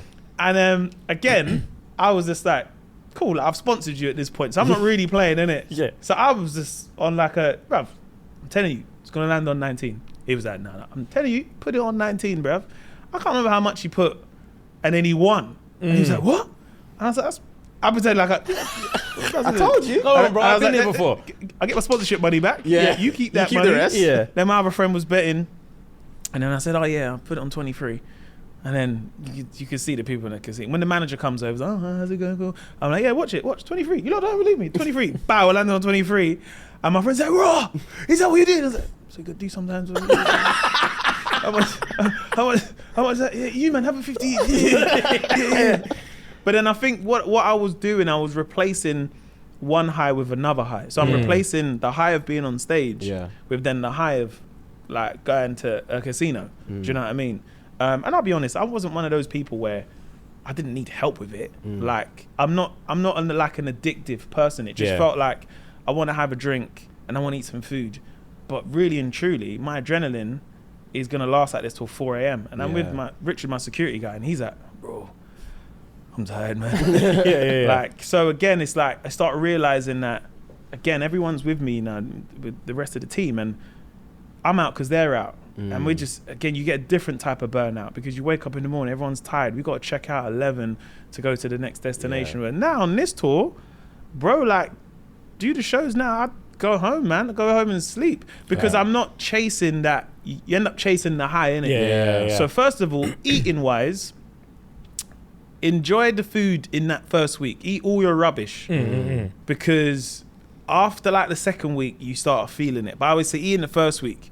So you want to get your salads. Take gym stuff, running shoes. If you have to go for a walk, what else do we do? I'll be lying if I said take a book because my book's been on tour around the world and not read one page, bro. One of them LeBron James dons. Bruv, I swear to you, bro. I'll take the best book as well, you know. It's gonna be me. Malcolm X, Yeah, just- bro. Matte finish cover, bro. Oh, what are you reading there? The memoirs of Gandhi. Yes. But no, man, I think like, especially for tour, like enjoy the moment, innit? Yeah.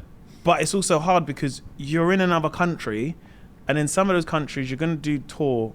Like you're on tour and you got to do promo, and you got to essentially live there, innit? Yeah. So it's like you kind of have to just like essentially like, pack essentials. Like I used to go on tour with like 2 suitcases, 1 suitcase full of just like trainers, and I'm like, I'm not wearing none of these. I come home being like, I didn't wear none of these trainers. I took 10 pairs of trainers. So you just pack your essentials because once you're there in like Australia, you want to buy stuff and do you know what I mean? But then realizing you're like, I need to wash these clothes. Do you know what I'm saying? Brother, the washing thing has been sending me. Yeah, 'Cause man. I'm thinking, because it was always like one night here, one night there, one night here, and one night here. I'm thinking, how am I rotating the clean clothes with the dirty clothes with 3 full suitcases? Bro, I'm losing my head about I'm telling it, you, like you see like gym wear, like you know like just casual gym wear. Have that as like your everyday wear. Yeah. Because when it's again, it's just me and my boy Javan on tour. You can wear the gym wear, and man ain't judging you like, raw. Wearing them jeans again, yeah? Raw, boy. I know you ain't washed it. You're like, do you know what I mean? Yeah. So you just get the gym wear. It's easy to wash, easy to dry. A lot of the places that we go to now, like when we stay there, we kind of stay in like apartment hotels. Okay. Because that way you can wash your stuff and it feels like you're at home. Yeah, you can cook Not your shit really as out of well. a suitcase and Yeah, things like that. it's not like 10 in the morning. Hello, senor. Yeah. A room cleaning. And you're sitting there like in your bed. No, don't come in. Close the door. Like, close the door. Got no boxes on, please. When till I come back, just close the door. So yeah, man.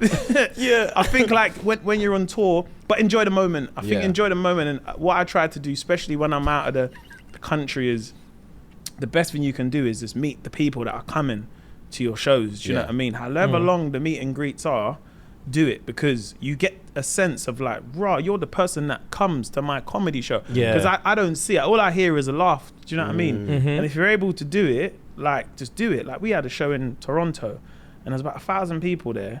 And again, like, we've done like smaller rooms, like 500, 600, like when we've been in the States, but like it's been the biggest one. And my friend Jab was like, "You still gonna do the meet and greet?" I said, "Of course, because I'm all the way here. I don't know when I'll come back." Yeah. Do you know what I mean? And they've waited long enough. And you meet those people. You meet the Brits come in who came to the show. You meet people who, like, one lady gave me this keyring. What's this keyring she gave me? She gave me this random keyring. It had these. It's like. That's a garlic thing. does Yeah, garlic that plastic garlics with this shoe thing on there, innit? I can't lie, at first I was like, what going for this voodoo brother? Keyring, innit? But like, again, like, you meet people who, like, you don't realize, like you're so used to, like, you can get comfortable of, like, you know, out, you go to the petrol station, oh, I've seen you, oh, you guys are amazing, yeah. And that's still a beautiful feeling. I never, like, I'm never in a place where I'm like, it's too much. But you start realizing that people in different parts of the world will be like, oh, we flew over to spend the weekend to come and watch you guys. Yeah, and you're that's like, crazy. Bruh, like, we don't do that back home, you know? Yeah, we no don't. one is We going don't. Aberdeen to Yeah. watch Yeah. Rihanna. Do you know what I mean? Like, literally, no offense bro. to Rihanna, but Yeah. I think in the UK we're like, oh, she'll be in London or she'll be in Facts. Birmingham. Somewhere I can drive to. It's Facts, like an yeah. hour and stuff. But I feel like enjoy that moment of like that first tour and really embrace that. Do you see what I'm saying? Like, you're gonna eat bad, but it's just like a snapshot of your life where you're gonna eat bad. But just, yeah, if you can get a place where you can exercise and drink as much water as possible, like excessive amounts, bruv, because the jet lag is sorus, bruv. Yeah, we're Like, gonna have to get Jet lag murks me. Dirty, annoying. bruv. Because It's you annoying. said sleep, innit? Yeah, I'll get sleep's a big sleeping thing. tablets, bruv. Yeah, Yeah, fuck that, man. I get sleeping tablets. Yeah. Gummies? Them gummies Yeah, will see me. gummy things. They'll Yeah. see No, me. gonna be no, back no, in no. that. I mean like proper, Oh, you mean like pharmaceutical prescription grade? Yeah, Okay. yeah. Because I was taking the melatonin. I was going like CVS when I'm in the States. I'm coming back with these gummy things, and I'm like, "Rah, I'm not. I feel a bit tired, but I'm not really. Yeah. I'm not really sleeping.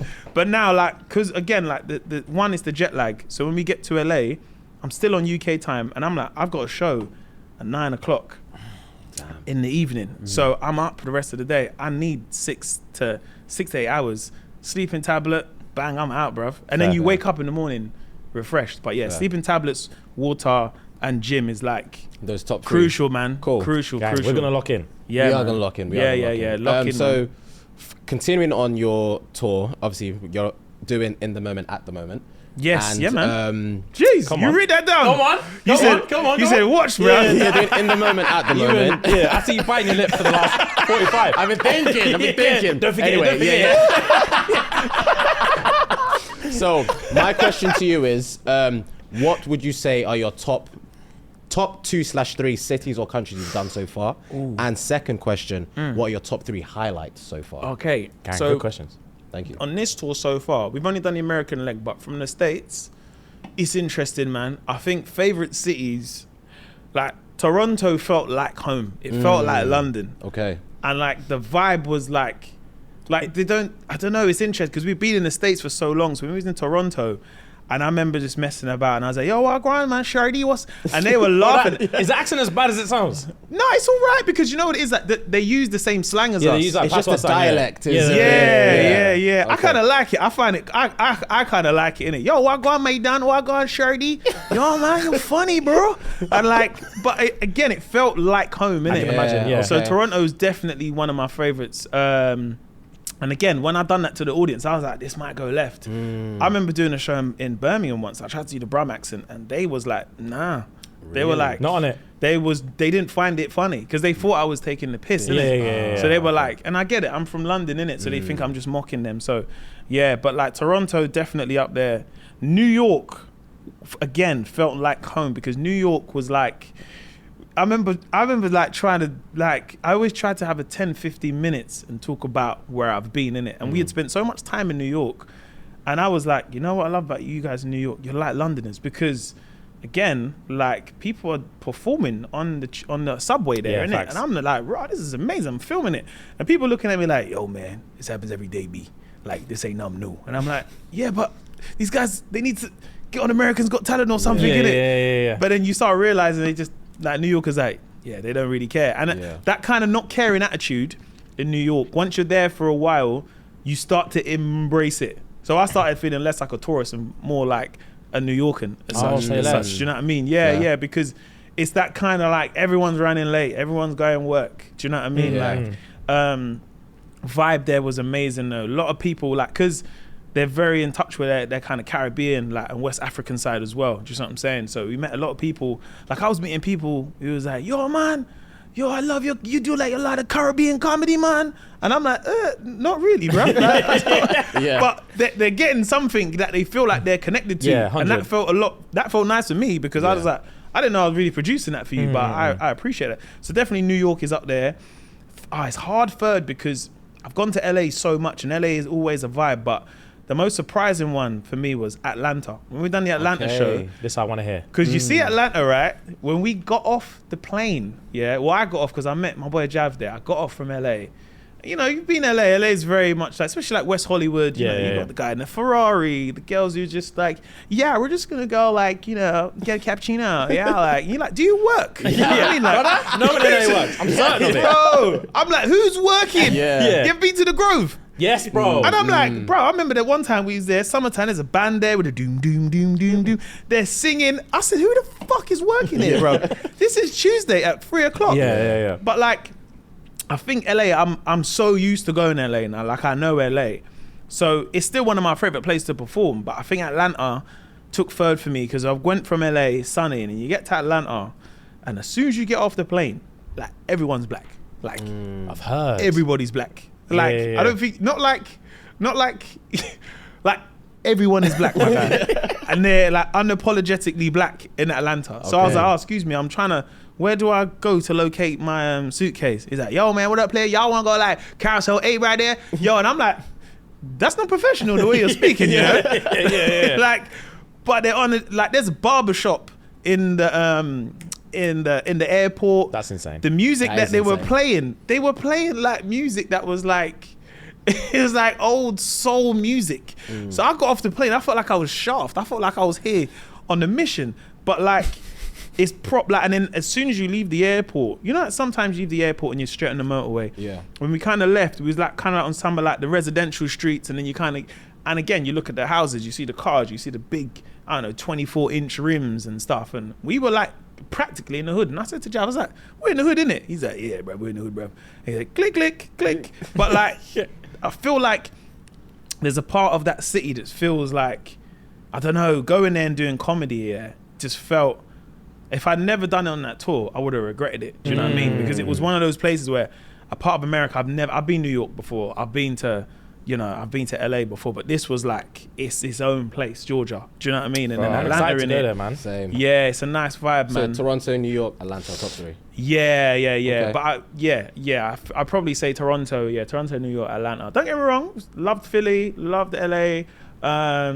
But yeah, Atlanta for me is definitely up there, man. The lemon pepper wings, like, just different. Swear. Bro, they even asked you, would you want flats or drums? I was like, oh my gosh, I'm being treated. I was like, I'll have some flats, please. But like, nice vibe. But unfortunately, we only got to be there for like a day, and then we had to go. We had to leave. But yeah, proper nice vibe. We're there for like 4 days, right? I think we're there for a few everyone. days. I don't think you realize the hotel lobby music. They're playing trap music in the hotel lobby because they embrace what Atlanta is, innit? I heard. I saw a TikTok literally last week. One geezer from London on the phone in Atlanta, chatting to his boy, and he's like, "You're not getting it, bruv. everyone's fucking black. Everyone's black, bro. It's like the cab drivers are black, the hotel staff are black, they're all black, bro. And I was like, oh, okay, gang. I'm excited. It's a really nice vibe. When we were there, like I really liked it. So, and like even people coming, they were like, yeah, like I met there's a lot of Brits that were there. Like whether they moved out there and stuff that came to the show, but just people like from Atlanta who just like, yeah, like we fuck with your thing, like we like it a lot. So sick. Yeah, definitely unfinished, man. I want to go back there again, 100%. Yeah, decent, man. And top 3 highlights. Oh, top 3 highlights. Okay, we had one show in New York. Yeah, I remember like I done the meet and greet in it. Yeah, I think cause we had 2 shows in New York. There's one kid, 10 years old, came with his mum and dad. I couldn't believe it. It's one black kid. And I have this joke where I say, like Tim works in accounts or he's a teacher, but when he's with a man there, he turns to a bad man. I do this thing like that and then the music changes, innit? So he come up to me, he's like, Mo, man, I love you, son. And I'm like, you're 10 years old. Oh, that's and cool, he come man. with his mum and dad and his mum and dad were like, yeah, like he really like your stuff, you know what I'm saying? Like, you know, he said, I said, bro, like I said, listen, whenever I got a show, you can come, man. But like, that's the youngest fan I think I've ever met at a show, innit? So that's definitely up there. I can't lie, going on Fallon, man. I'd be lying if I said that wasn't one of my favorite highlights, man. Talk about that. Yeah, because I remember like, you got to remember like, I think for me, it's like, I'm on tour and promo is part of it. Do you know what I mean? So you have to kind of promote whatever you're doing. So going on Fallon, while I am promoting the tour, it didn't really sink into me. Like even when they was like, yeah, like cool, we want you to go on. Because, you know, my publicist was like, oh, we're going to pitch you to go on there. And then she was like, oh, and I was like, look, I was like, Melissa, if it happens, it happens. But I'm here to do the tour anyway. Do you know what I mean? Yeah. Like, and then, boy, she just emailed and she's like, yeah, all sorted. I said, what? I would vomit. Heart palpitations. I would vomit, bro. Yeah, Stop. You know what was mad? Yeah, I remember when I found out I was in LA inside a meeting, and I was walking, down the corridor, and I checked the email, and she goes, "Yes, confirmed." So I remember walking down the corridor, and I was like, because I couldn't shout in it. You ever seen that? What's that film? You ever seen Pursuit of Happiness? Yeah, bro. When he Just on, we were talking about that yesterday. Yes, bro. Fuck it out. Yes, bro. Yeah. That was what the moment was like, innit? That's jokes. Oh, man. Played, bro. So at the time but again, I'm always one of those people, I'm like, yeah, but maybe something might happen and it might not go through, I'm not sure, innit? So I was like, I'm only gonna be excited when I sit on the couch and I'm there. 100%. Bro. That's my mentality. Yeah. I never celebrate until it's happening right now. Yeah, 'Cause I 100%. always assume last minute they're gonna take the rug from me. I've been doing this for a little while, and sometimes these things happen where they're like, oh, like this has happened, or I don't know. Rihanna's like, hi, I'm putting out a new album out and I'm coming on today, and they're like, sorry, we can't have you on. Yeah. And that's just how this. Life. You got to remember, like, this is a business as well, Yeah. innit? So you can't take it personal. If that's happening, that happens. It's not your time, innit? If it's my time, it's my time. But then I remember even up until like the day before, I was like, I've done the research, chat and everything, and I'm like, I might still not get on, or I might even get on. They might not have enough time. Do you know what I mean? Because they had Shakira on, and Dakota Fanning, I think was on as well. And then we had to do some promo as well at another radio station, Sirius XM, I think it's called. So we had to do some promo there, and we walked past Shakira, like she was coming out one building. We walked past her, we see her, loads of people there. And again, you're like, I'm gonna be on the thing with her later on, innit? Like, that's kind of cold. But then you still don't know if it's gonna happen. Do you know what I mean? And I didn't buy anything. So the clothes I had were the clothes I packed. Because I remember, like, again, my publicist was like, oh, we might try, we can pitch you on. So I made sure I packed my shoes, trousers, and a nice top that I can wear. Case, yeah. Just to, like, I'm big in the law of attraction where I'm like, cool, I'm going to put it out there that I'm going to be on that thing. Do you know what I mean? And I've met Jimmy before. Do you know what I mean? I met him before, and he's like, yeah, man, come do the show, but Hollywood, innit? That's Do you know what I mean, bro? Yeah. I can't, like, offer people tickets, and I'm like, babe, I don't see it, I don't see it. Yeah, man, calm down. I got tickets for you, man. Yeah. Yo, I'm outside, man. Swear. Brother. Who's that? Yeah. +44. Yeah, but again, like, I've met him before, and he's always, come down. But I don't take that as like that means That's the he's invite. a man of his word. Yeah. But it's massively one of my. I think going on it when you're on, it's like, you can't prepare yourself because, again, it's not it's not scripted. They have an idea what they're going to talk to you about, and you got to be like, cool, well, whatever you talk to me about. But I've got to sell a tour at the same time. Yeah. And again, I've also got to come across to a US audience who don't know who I am, but also I've got a UK audience and other people around the world who've watched my stuff who are like, oh, rah, I want to see how you come on there. Do you know what I mean? Like, so again, you're kind of like that spinning plates almost. Do you know what I mean? Like, you're like, cool, let me make sure I represent the UK, but I've got this other market in America that I want to show them what I'm like, but I still got to be myself and spin that plate as well. But I was gassed. I think I was more gassed when I once it had finished and I came off. And then my boy Javin, my manager Polly, they was like, yeah, we know you done well because the security out here were watching it and they were laughing and they were gagging. They were like, yeah, man, he funny. Yeah, Sick. And sometimes that gives you the feeling you're like, I've done all right then, innit? Because if them man work there every day, bro, they see everyone coming in and out of there. They ain't got to say nothing to no one. Yeah. So I think that gives you the real like, oh, cool, man. Yeah. I can't lie though. We went to Soho House in Brooklyn afterwards to like get some food and that, and then afterwards we went to play pool. So we're playing pool and whatnot. And I'm just like playing pool and I'm like, let's check my phone, see if has it gone up? No, it's not. maybe they cut me out. No. I swear to you. No. Because then I'm like, because obviously I can't watch it, innit? Yeah. So I'm like, has it gone out yet? Because I've not seen anything that's gone out. And then obviously when I'm seeing it, I'm like, cool. But that's definitely career highlight. I'll be lying if I said it wasn't. Yeah. Do you know what I mean? Bro. Like, and it was just like a nice vibe. It was a nice thing to do. Everyone was nice there. Was mad cool and. Do you know what I mean? Americans like, oh my God, you were great on the show. Whenever you want to come on, you come back on, Mr. Gilligan. I'm like, bro, Mr. Gilligan. Mr. Gilligan. Wow. Mr. Gilligan's nuts. Bro, I'll be back, fair play, man. Yeah, That what you said about you're here to promote a tour, you're here to introduce yourself to a whole new market, but you need to remember UK as well. That remember UK as well. It's such an imperative thing that like I feel like a lot of people forget because boy, UK people were if you sound like you're on America's dick, bro. This country's done with you. 100%, man. 100% because we raised you. That's what it is. Do you know what I mean? 100%. And I think what it is, we never want to see you pandering to an audience, but we're like we know you have to sell your thing or your album, whatever it is, but we want you to be you. Do you know what I mean? Like, be yourself. We know you're doing promo, innit? But like, we want you to be you, the you that we love, and just what I'm saying. And look, it's different for everyone in every position. When you have more people around you and all this other stuff, you know, I can't sit here and act like, oh no, you should have never changed because I'm lucky enough that I do comedy, innit? So when I go on the road, I don't need a lot of people. Do you know what I mean? I don't need stylists. I don't need DJs and all these other people. It's just me and a tour manager. Yeah. When I get on, it's me and a mic. That's all it is. But I guess it's like if you're surrounded by more people, it's easier to get more like influence of like, oh, like maybe you should wear this or maybe you should wear that. And do you know what I mean? Like when I'm doing Fallon, I was like, I've got black trousers that, bruv, them trousers, I had one, you know, like a, what's it called, seep in them? Yeah. Brother, let me tell you something, I was pressing the iron. Cut your finger on it. I didn't have time to go dry cleaners, innit? I was pressing the iron. And then at one point, you know when you steam it, all the shit came out of steam. That lime scale drawn. So at this point, I was fuming. Yeah. And I had one t-shirt, but the t-shirt's one of them t-shirts where like, I'm trying to get the crease out, not really creasing. So I put the t-shirt in the shower, so it steamed it up a bit, innit? Bro. You know that as well? I've never seen that Tekker's before. Crank it on high, bro. You hang that in there, you crank it on high, hope the steam drops all the creases out. Oh, say less. So I put the t-shirt on there, the t-shirt's steaming. So I've come out the shower, then the t-shirt fell, because obviously it's on the thing, it fell on the wall. I was like, fuck, man. So now I had another t-shirt, but this t-shirt was too slim in it. Yeah. And I was like, yeah, this one, I don't know, you know. It's like Mike Lowry in the first Bad Boys. It was like, you know, when it's like too cut. I was like, nah, I can't really wear it on TV.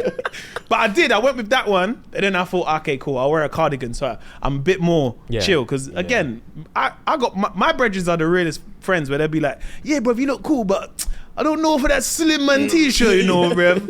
See your nipple just looking at man, like. So I went with a cardigan, but again, like, I was stressing, man, because you don't know what do I wear, what do I look, and again, you've got the UK, so you're like, I know that there's an audience there that don't want me to pander, and I'm not gonna pander anyway. But the minute you do something that is that seems, I always say the minute you do something that seems like it's so far away where it's like, oh, he's gone clear now, then that's when people can see you're like, oh yeah, he's not really like, he's not attainable now. He's not like, he's not gonna be around in the petrol station. He's gonna have people around him, and I think the minute people can see you become unattainable, that's when they're like, yeah, no, he's not. I can't connect with him. Yeah, you see what I'm saying? So I think that's why, like, when you do that stuff, we're so like, please remain the same humble person that we kind of knew and got to love. Do you know what I mean? Yeah. I've never seen it from that perspective, you know, of just like you said about like, I'm not gonna see him at the petrol station. It's charged. Like, I'm done with, not done with him, like, but just like, okay, like, He's cool. It was nice. It was nice. Yeah, but now because it it's seems like, unattainable. Do you see what I'm saying? It seems like, bro, like, you're doing up Hollywood now, and you're with these kind of people. Like, I don't feel like I can connect with you now in that way. Do you know what I mean? And I think that's because I personally think that's because of social media. We're able to interact more with our stars ever than we could ever do. Do you know what I mean? In the 90s, it was like, oh, I've seen my famous, can you sign this thing? And you got an autograph, and that was your memento, and you tell all your friends. Whereas now it's like, if you wanted to DM Kim Kardashian, you could. Oh, bro. We don't know if she's gonna see it, but you still have that access to it. Do you see what I'm saying? And I think, like, now that we're closer, the minute someone goes further away, it feels like, I'm not as close to you as I thought I first was. Yeah, do you know what I mean? Not double tapping that DM now. I'm gonna mention him in the story, and he ain't gonna see shit now. So why would I even bother? That's a very good way of putting it, because more time people would just like, it's sad when I see people just say like, UK's fuck UK. Like, once they start seeing like love from other places, it's horrible when you start seeing it, because it's horrible to experience it when you start seeing the UK people being like, oh, fuck him. And it is nice to be empathetic enough to be like, oh, this is why they feel that way. Like, this is why they feel like they've lost you, as opposed to just being like, bro, UK is bad vibes. Fuck the UK. They're all haters. They don't want to see anyone succeed. Of course. Fuck. It's nice to actually think about, bro, but it's tough. It's tough seeing people that you used to actually, like you said, every Sunday, I'm going down. I'm seeing Mo. This is sick. Yada yada. Now he's on Fallon. I'm never gonna see him again unless I'm paying £200 to watch him at Madison Square Garden. Like, and we work very hard to make sure that we keep ticket prices affordable. Do you know what I'm saying? Like, when we do shows, we're like, cool, we still keep tickets at £30. So like, you know what I mean? Like, the man them from the ends can come and feel like, oh, right, I'm gonna take out my missus, and you know, it's still affordable. Do you know what I'm saying? Facts. Like, it's interesting because some people are like, yeah, but that seat is £80, and I'm like, yeah, but that's right at the front, my guy. Like, do you know what I mean? And what we do now, we do the platinum tickets. So I still get the same £30, and then whatever the ticket is going for on the platinum ticket, that money then goes to charity. So we get that, the rest of that money then goes to charity. So like, I remember this one woman said, your tickets are going for £100. And I'm like, yeah, but it's a platinum ticket because the touts are selling it for £150. Bro, when I see touts sell my tickets, I'm like, bruv, why are you doing this to me, bruv? Like, I'm not a 150 ticket pound person. Bro, what do you know what I mean? They're shotting out thing eight bills. Yeah. I'm not gonna say the company, but DMs I've been getting are abusive. Because people think it's me doing it. I'm like, no, bruv, it's not me doing it. Do you know what I'm saying? But I think that's why you can see when, if someone looks, they're just seeing £800 and it's your show. They're not seeing that it's a tout selling that and you don't get none of that money. 100. So again, they're like, yeah, them man gone clear now, £800 tickets, I'm out. Do you know what I mean? Yeah, so of course. I feel like that's where the separation can sometimes happen between the performer and the audience, where they do feel like, they're not connected anymore now. Right, we got questions. We got questions now. So the iPad next to you, if you just open it up, it's going to have all the questions that you can answer yourself. Okay. You have been involved with Drake a fair few times.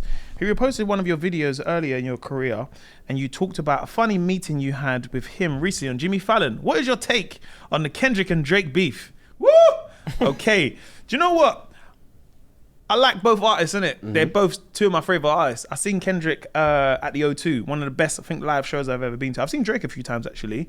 But it's interesting, man, because before, I'll be honest, I'm a person, I'm a beat person, innit? Do you know what I mean? Like, I know they're going back and forth and stuff, but I need to hear it, but also like, ooh, Ooh, it's got a little bop to Exactly it. what I was saying. But let me tell you something, bro. When that Not Like Us come out, yeah? Yeah. You know, like that. I was like, yeah, I think we know who won this one, guys.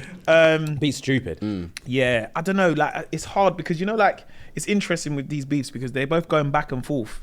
Yeah. And we don't know what's true and what isn't, innit? And we're sitting there like, nah, man, he said that, bro. And you get people that are so invested, but I'm like, I'm invested for that week. Yeah, bro. But I don't 100%. care enough to sit there and debate and be like, no, he won because of this. I'm like, you know, I'm still gonna listen to both of their stuff. Yeah, literally. It's when people get too like, no, man, because you know what it is about my man, yeah? He copied, and that's when I was like, brother, you don't know this stuff, bruv. Like, you work in Curry's, my guy. Do you know what I mean? Like, take yourself away from it, bruv. Enjoy the entertainment like we all are, innit? But yeah, I think Kendrick's probably in the lead with that. That Not Like Us tune. I remember I was in LA, when it come out, and bruv, I heard it and I was like, right, this is a bop. And then I promise you, for the next 2-3 days, all you could just hear it, cars going by. Dun, dun. I was like, yeah, nah, he won, because it's a bop, innit? It's a track. Do you know what I mean? But it is an interesting beef. 'Cause I don't feel like they've got nothing to really beef about though. Like, even when they're getting at each other, I'm like, it's not really. They don't have the oomph. bruv. Do you know what I mean? But yeah, I reckon Kendrick's in the lead, man. Yeah, because that Not Like Us tune, I was like, right, boy, I'm ready to just throw down. Yo, man, what up, cuz? Yeah, bro. What up, cuz? Yeah. Good vibes, though, man. Good vibes. Next question. How was your experience voicing acting? Is this something you would consider doing again? 100%. I really did. I really enjoyed doing the character Beckett on 10 Lives. I'll definitely do it again. Animation, I think what goes into it, we're like a small part of it. We just do the voice, and you got someone that makes it around the way you speak. They change the cat's facial expressions. So yeah, I'm definitely here for it, man. So, you know, Disney, Warner Brothers, I'll do anything. I swear to you, bruv. I'll do any voiceover, bruv. Fuck it. Rasta Mouse, rude boy. I'll do anything. Bro, Jesus. Wow, throwback. Nah, voice acting is very fun because you get to really have fun with the voice and the character and how silly you can be. And more time, it's just you in a booth with a sound man. Do you know what I mean? Like, not to discredit other actors on the screen, but you've got so many parts. Do you look the part? Bruv, I was just turning up in tracksuit bottom, trainers, a quick tee and a hoodie, and then like re-record for like 4 or 5 hours. But yeah, I'll definitely do it again. 100%, man. Yeah. You want to get one of those franchise joints though. Ooh. Like a Toy Story or something like that. Yeah, man. Retirement. Do you think we'd be good? Do you think we'd be good voice actors? I think it'd be good because you bounce off of each other good. Do you know what I mean? Pause. But yeah. Yeah, that was the mess though. That was crazy. And you just wanted to let that slide as well. That's crazy.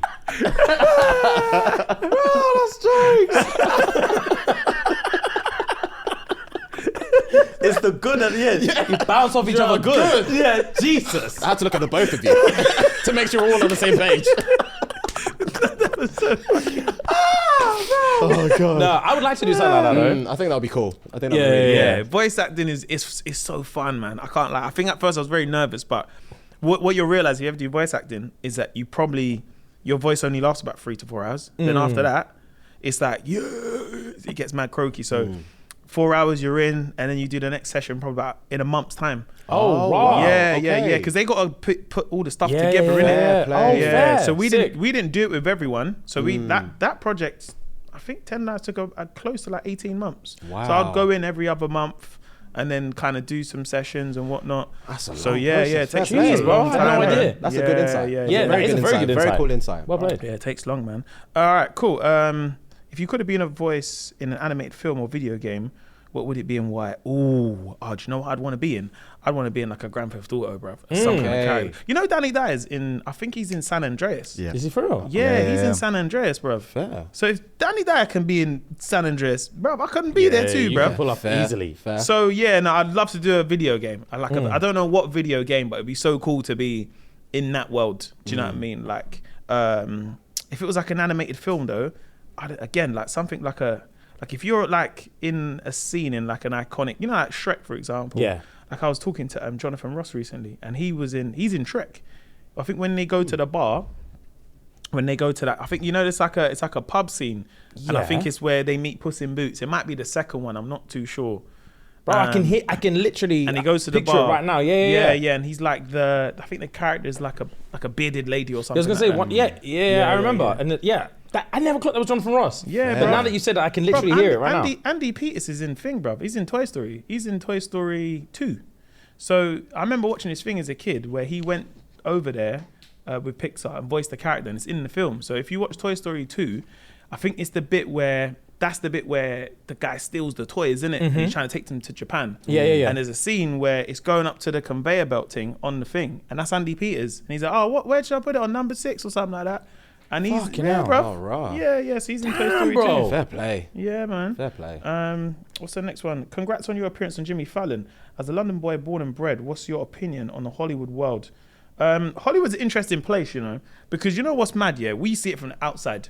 When you're in Hollywood, it's completely different because that celebrity world is their world, isn't it? Yeah. Do you know what I mean? TMZ following them around, going to expensive places and whatnot and stuff. And I always said, like, people ask me, would you live out there in LA?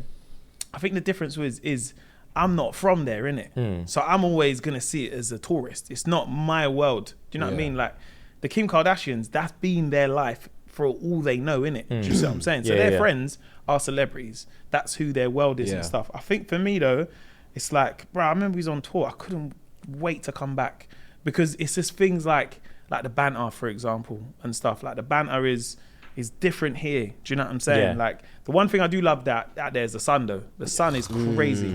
But again, the Hollywood world is mad. I remember once being in LA and we was in a restaurant. Bro, Beyonce and Jay-Z was in there. I couldn't believe it. That's not. And he was like, yeah. He's like, look who's over there. I'm like, I looked. And I'm like, bruv, that's the whole Beyonce, bruv, sitting there. Beyonce is there. Ah, big man. And it's like, who else? And it's like, yeah, Jay-Z is there. But that's normal in LA, in that world. Yeah, for sure. That, like, the celebrities are just there. Do you know what I mean? Like, that's not normal. You don't get David Beckham ain't that Joe and the Juice. Do you know what I mean? Yeah, bro. Yeah. This is a nice spicy tuna. Do you know what I mean? It's like, you don't get that over here.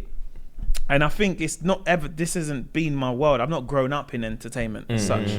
So my friends have normal jobs and live normal lives, and they're the people that I connect with. Do you see what I'm saying? I've been in there a few times and people just name drop names. And you're like, Rob, like, yeah, man, you know, we went to Justin's house last week. It's like such a cool party.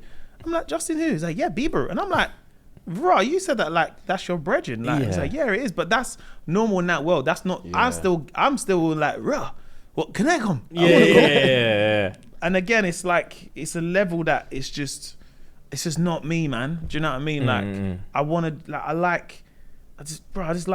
I'm used to the life that I've always led. Do you know what I mean? Yes, it's changed through my job and stuff like this, but again, like, I'm used to this life. That life, I'll never be used to it. Do you see what I'm saying? Like, yeah, I don't know. Like, having TMZ and that follow me around. That's if I was crazy, in bro. that world, that's bro, 'cause absolutely crazy. we don't get stuff like that here. Yeah, innit? literally. Do you know what I mean? Like, having man follow me everywhere I go. Hey man, what's going on, man? Where you driving, man? Like, I'd be like, but fuck off, man, leave me, because that's not. I'm not used built to for that. Yeah. But again, like, the Hollywood world is in such a bubble of LA. Do you know what I mean? And it's kind of nice when I've gone to LA and I meet people who are actually from LA. Do you know what I mean? Who are not in that kind of world, and you connect with them and you're like, oh right, like, this is what LA is really like. Because being in West Hollywood can just seem like, you know, it's just like, yeah, we're just gonna go, like, you know, as I say, get a coffee and you're there, but it's not really reality. Until you go to like a Skid Row and you start seeing how like the poverty is there, and you go out a bit to LA, you go to like a Pasadena or a Burbank, and just how normal people live, you're like, this is actually LA. Do you know what I mean? This isn't Hollywood LA. But no, I can't fit into Hollywood, bruv. Nah, man. Like, some of the phrases, I remember being out there and I was like, oh, it's really raining, man. It's pissing down. It's like, what? Pissing? Well, what is that? And I was like, pissing down's what we call it, pissing down. And then after that, everyone kept saying, oh my God, it's pissing rain again. I was like, I gotta get out of here, man. Oh, here's a great question. Strangest fan encounter. I've not had any bad ones, really. Like, I've not had any, not strange ones. What's one? I remember one time I was in Covent Garden and I was walking and this girl screamed, oh my God, it's you. And I was like, hello, you all right? She goes, I can't believe it. She dropped her bag. She goes, I can't believe it. this is where they used to have the H&M. I think it's Arquette now. So that's like the main strip. She goes, I can't believe it. I cannot believe it. And everyone's like, who is he? Who is he? And she goes, what? It's Mo Gilligan. It's Mo Gilligan. And this one guy was like, oh yeah, I know it, isn't that? Yeah. I'm like, brother, you don't, bro. Yeah. Let's not lie, man. But that was probably, that's up there because that was at a stage of my life where I was, like, things started changing a little bit. So I was a bit, I was just like, like, I wasn't used to that. Do you know what I mean? It took me a while. That's definitely up there. Can't think of any others that I know of top of my head, especially as a fan encounter that I know of now. I don't know. One time I met Seal though. That was crazy. That would where? Yeah. So basically, where? I've been doing the videos for a while at this point, innit? And then got through to my manager, and he was like, Seal wants to invite you to a show, yeah? So I was like, all right, cool. So me and my mum went to the show, and as he's performing, yeah, he's doing like his songs and stuff, and he's like, you know, doing his song, dun dun dun dun dun dun. Then he would just say like, and he's singing, right? Then he'd be like, get a couple cans. So me and my mum were like, bro, like, bro. I was like, did he just say? But at this point, no one knew. I wasn't known in the general public like that. Yeah. So he was like, nah, bruv, he didn't just say that. Then he's performing another song, Kiss from a Rose. And then he would just say, like Barbados. And me and my mom were like, brother, me and my mom were like, what's going on here? Like, is he just saying my bars while singing his songs? Then afterwards, he has this thing at the back. Meet his brothers. One of his brothers, mad cool guy called James. He's like a big director and stuff. Met his brothers and stuff. No, sorry, that wasn't his brother. I met his brother another time. So, but he's got another brother, and he's like, I met his brother. And then there's loads of like people who paid for like these platinum tickets, innit? And these tickets, I don't know how much they cost. Like a meet and greet, and they're sitting there, booklets for him to sign and stuff. They're all queuing up and stuff. And then Seal was like, Mo, come here, man, big fan. He comes over, gives me and my mum a big hug. All three of us are just hugging. Seal, we're like, what's good, Seal? He's like, man, love your videos, man, big fan. I love. And then you got these fans just with their pen, just like, just waiting. Wow. That one was crazy. That's Seal, insane. Again, it's like Seal, but he was like a fan of me, innit? He was like, I love your stuff. And then we shared the same birthday as well, innit? Okay. And then about a year later, I think I was in a Soho House. England was playing, I think they was playing Croatia, like World Cup or something like that. And then his brother, so this is his brother Jamesy. He's like a massive director. He's what's one of his films recently? Book of Clarence. That's his film and stuff like that. So then he's like, you know my brother in it. I'm like, who's your brother? He's like, Seal. I was like, nice to meet you, man. So he FaceTimes him, innit? So Seal's watching it in LA. He's like, man. Yeah. I was like, what's going on, my guy? He's saying, you're right. He's like, yeah, man. Cool. One guy walks past and he was like, fuck, man, is that Seal? That was a flex, man. That's cool. Okay, best and worst borough in London. Ooh, okay, this is a great one. All right, best borough. So I'm from South, innit? So I've got to go with Southwark, innit? I've got to go with where I'm from, innit? I'm from Southwark. The worst borough, I don't know, you know, because I can't really get punched up in any areas, man. It gotta be techie. Like, do you know what? I'll tell you what. It's not the worst borough, yeah. But when I'm there, I don't feel welcome. Like, what's it called? What's it? Kensington and Chelsea? Chelsea, yeah, West. It's hard to really call it a borough, innit? But even when I'm in the G-Wag, man, people are looking at me like, what are you doing here? It's like, what brings you to this part of London?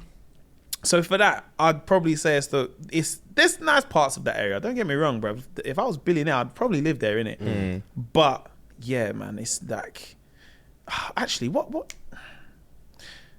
No, that's not the worst borough. What borough is Shoreditch in? Is that Hackney? Tower Hamlets.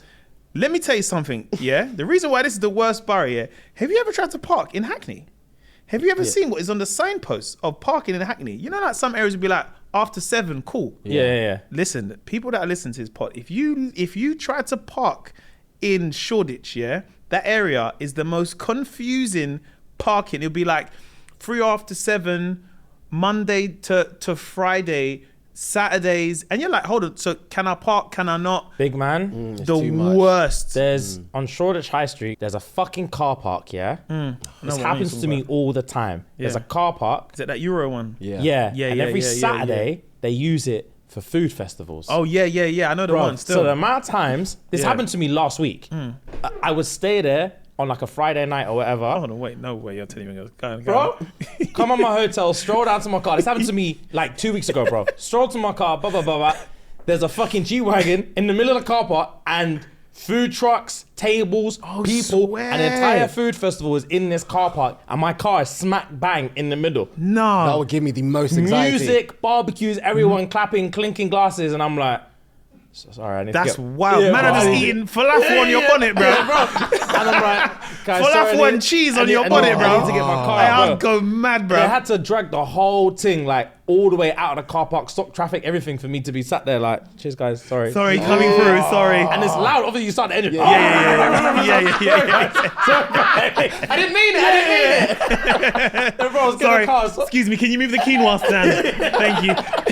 Bro, butters, bro. And I see some God. girl with dreads. She looked up, she was like, oh, long. And then she looked again and she was like, fuck, it had to be you in it. And I was like, You was a bit gassed a little bit, though. I was innit? like, I'm sorry. sorry, man. You know how it be, man. What's the food scene? Is it alright? Yeah, I'm gonna come back and get the pasta You just still. wind down, just throw something in real quick. Throw something in real quick. Can I get a selfie? Oh, bro. Music for dinner like that.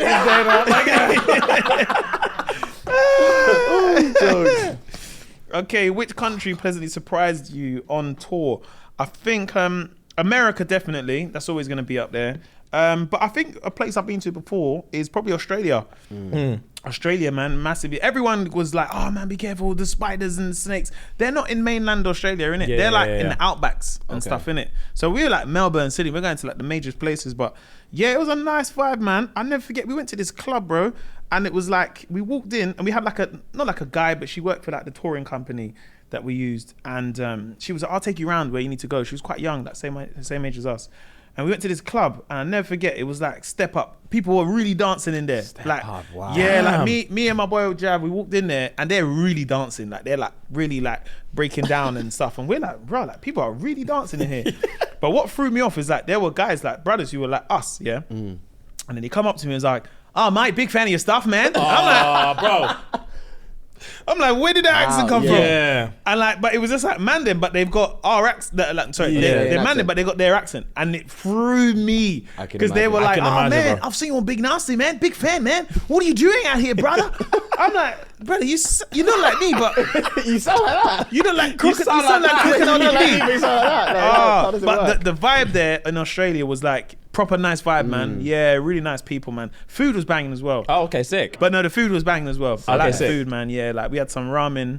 Because I'm into this ramen thing now, innit? Like I'm at that age where Same. I pretend like I know what I'm doing, but I'm like, yeah, it's ramen, get the Yeah, get that dashi. Before, Yeah. I was just calling it noodles, Indomie, but now, yeah. But yeah, Australia was really nice. Say really, less. really nice. Last one. Was there ever a low point in your career that made you consider doing something else? If you weren't a comedian, what else would it be? A low point in my career made me doing something else. Oh, that's a good question, man. There's always low points, but I don't know. I'll be honest, bro. 2 years ago, I was ready to pack in and not do comedy anymore. 2 years ago? Yeah, bro. 2 years ago, man. I think because at the time I was doing a lot of TV, and then comedy, I just felt disconnected from it in some ways, Okay. innit? And I was just like, I don't know if I want to keep on doing this. Like, not the fact that like TV was going better, but comedy, I don't know. I feel like I lost my hunger for it in some ways because I think I hadn't done it. But I just thought, I generally was like, I don't know if I want to do stand up anymore kind of thing, because I'd stopped doing the characters at this stage probably. I know people love it, but I just reached a point in my life and career where I was just like, they've got me to this place, but they're not gonna, I just rather keep the memories that people had from there, innit? And I think I was just doing more TV, and I think the more people would be like, oh, like you've changed now, and I was like, I don't know if I want to do stand up anymore. Maybe I just want to concentrate a bit more on this TV stuff and see where that goes. But yeah, that was probably one point. But now we're back doing comedy. Boy, TV is. But no, I think I've always loved comedy, and I think that's the battle I have with comedy is, you know, when you love something so much, it's almost like it gives you that hunger because you're like, I love this thing so much and I want it to So I do sit and I'm in limbo, like, because I'll be honest, I want to do comedy for as long as possible, but I'll be lying if I said I want to do this till I'm like 70, 80 years old. I want to retire early and play golf. Yeah, I don't even play golf, but I see old That's white the game, guys do innit? it. That's where the deals game. are made as I well. see old That's white where guys do deals it. That's where are deals are made. Yeah, 100%. man. Yeah. I want to do that, and I want to get a boat. There's like the two things I want to do when I retire, innit? So Say less. I'm trying to do that as soon as possible. I didn't really understand why people played golf. I didn't get it, but like once I think I went to Cabo. I went to Mexico, like Los Cabo, and they had this like golf range. And I see these old white men. They just look like they're having the best time, and I was like, Chilling, I want to bro. do that, you know. Yeah. Just with my brethrens though. You Yeah, know what I mean? Like, yeah, yeah. So yeah, man. I think, and then last question. Oh, sorry. The other question is, if you weren't a comedian, what would you be doing? I'll be honest, yeah. If I weren't doing comedy, I don't think I'd probably work like a youth worker or something like that. It's working with the youngers. I don't know. I think you make a good one, actually. Yeah. Yeah, I think that would probably be my career path, working with young people in that kind of capacity. Do you know what I mean? I can't sit and pretend to be like, well, if I weren't doing this, you know, I would have probably been like an accountant. I've always loved it. No, I'm not great with money. I'm not good with numbers. So probably like a youth worker. Do you see what I'm saying? Do you know what I mean? Nice. Like that kind of roadman one. Hey, let me tell you something. Put the ball down. Because I told you kids already. If you carry on, I'll punch you up. I don't get. I got your mum's number, you know. I got your mum's number, Lachelle. I told you that. Lachelle. But yeah, probably be like a youth worker, bro. Say I think less. that's like that Say kind of less. area, man. Fair Yeah, play, man. bro. Why? Well, that's it. That's the episode. That was good. That was a very No, good episode. bro, this Are you been a feeling vibe, good? man. Locked? No. Good vibe? I've The enjoyed fucking- myself, bro. Good, man. Glad you I enjoyed don't it. do much. many other podcasts, and I'm big fans of you guys. Just Appreciate what I'm it. saying. Thank you, So to come on, it was like, yeah, man. I appreciated coming on. Just what I'm saying, and what you guys have got. Like, do you know what I mean? It's cool because you're being unapologetically yourself. Do you see what I'm saying? Thank And you, G. I feel like that shows through, like, especially with the clips and stuff like this. Do you see what I'm saying? And yeah, man, it makes sense why you guys would sell out an O2. Do you know what I mean? Because Thank you, man. the way people connect with you, you're just, yeah, you are just good vibes. So thanks for having me on, man. I Thank appreciate you, that, bro. man. Thank you for coming on. That was a nice sign off. That was a nice sign off. That was the H's. Yeah. All right, guys. Well, thank you very much. This has been a paying episode. Everyone, Mo Gilligan, yay. Thank you so much, man.